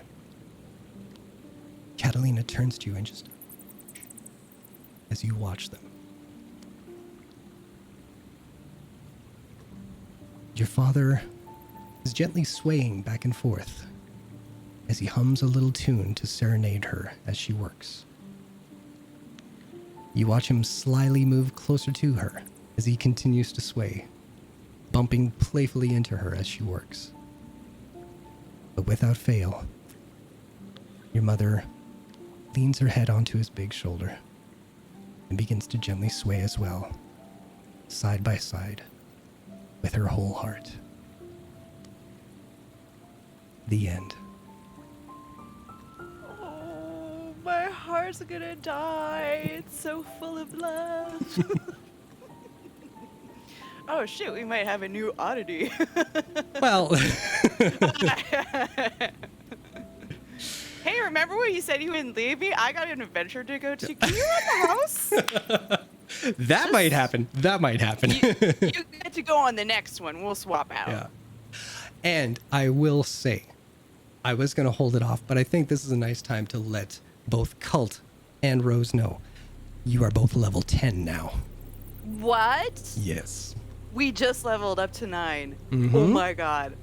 This is a month-long adventure, you guys. Oh my god. Thank you. You're welcome. Oh, thank you so much. But before we say thank you to each of us, I want to say thank you to everybody in the chat room for hanging out. Oh my goodness. Thank you so much for hanging out with us tonight. This is an experimental thing that popped into my head not too long ago, and I'm so glad that it's going as well as it feels to be going right now. This is so much fun. Sorry, Chuck, I didn't mean to interrupt you. Did you want to say something? Oh, I was gonna say before Mavis and Gazok saw Cult and Cat, he was gonna thread his fingers into hers and just be open with it. So Amazing. That's all. Amazing. Lovely. So, once again, thank you everybody for hanging out. Thank you for the subs. Thank you for the follows. Thank you for hanging out and keeping the chat going there. Oh my God. It's always so much fun for me to go in there afterwards and reread all the comments and everything while we're going. So thank you. So Thank you. much to catch up with. And Yes. Sander, pre-pump wonder confirmed, you cheeky. Oh my God. Amazing. Amazing. And with that, we will leave it there. But be sure to tune in next week because we will see what Viri and Negheim get up to during their 1 month of I'm downtime. not no, here no. next week. Oh, I'm sorry. That's right. That's 2 weeks from now. Yeah. So we're going to talk amongst ourselves and see if we can figure out something in the meantime. But 2 weeks from now, we're going to pick up the second half of this storyline. So with that, everybody, have a great night. We will see you in 2 weeks. And as we always like to say at the end of our shows, Have safe sex. Yeah, so sad wanks for 1 month.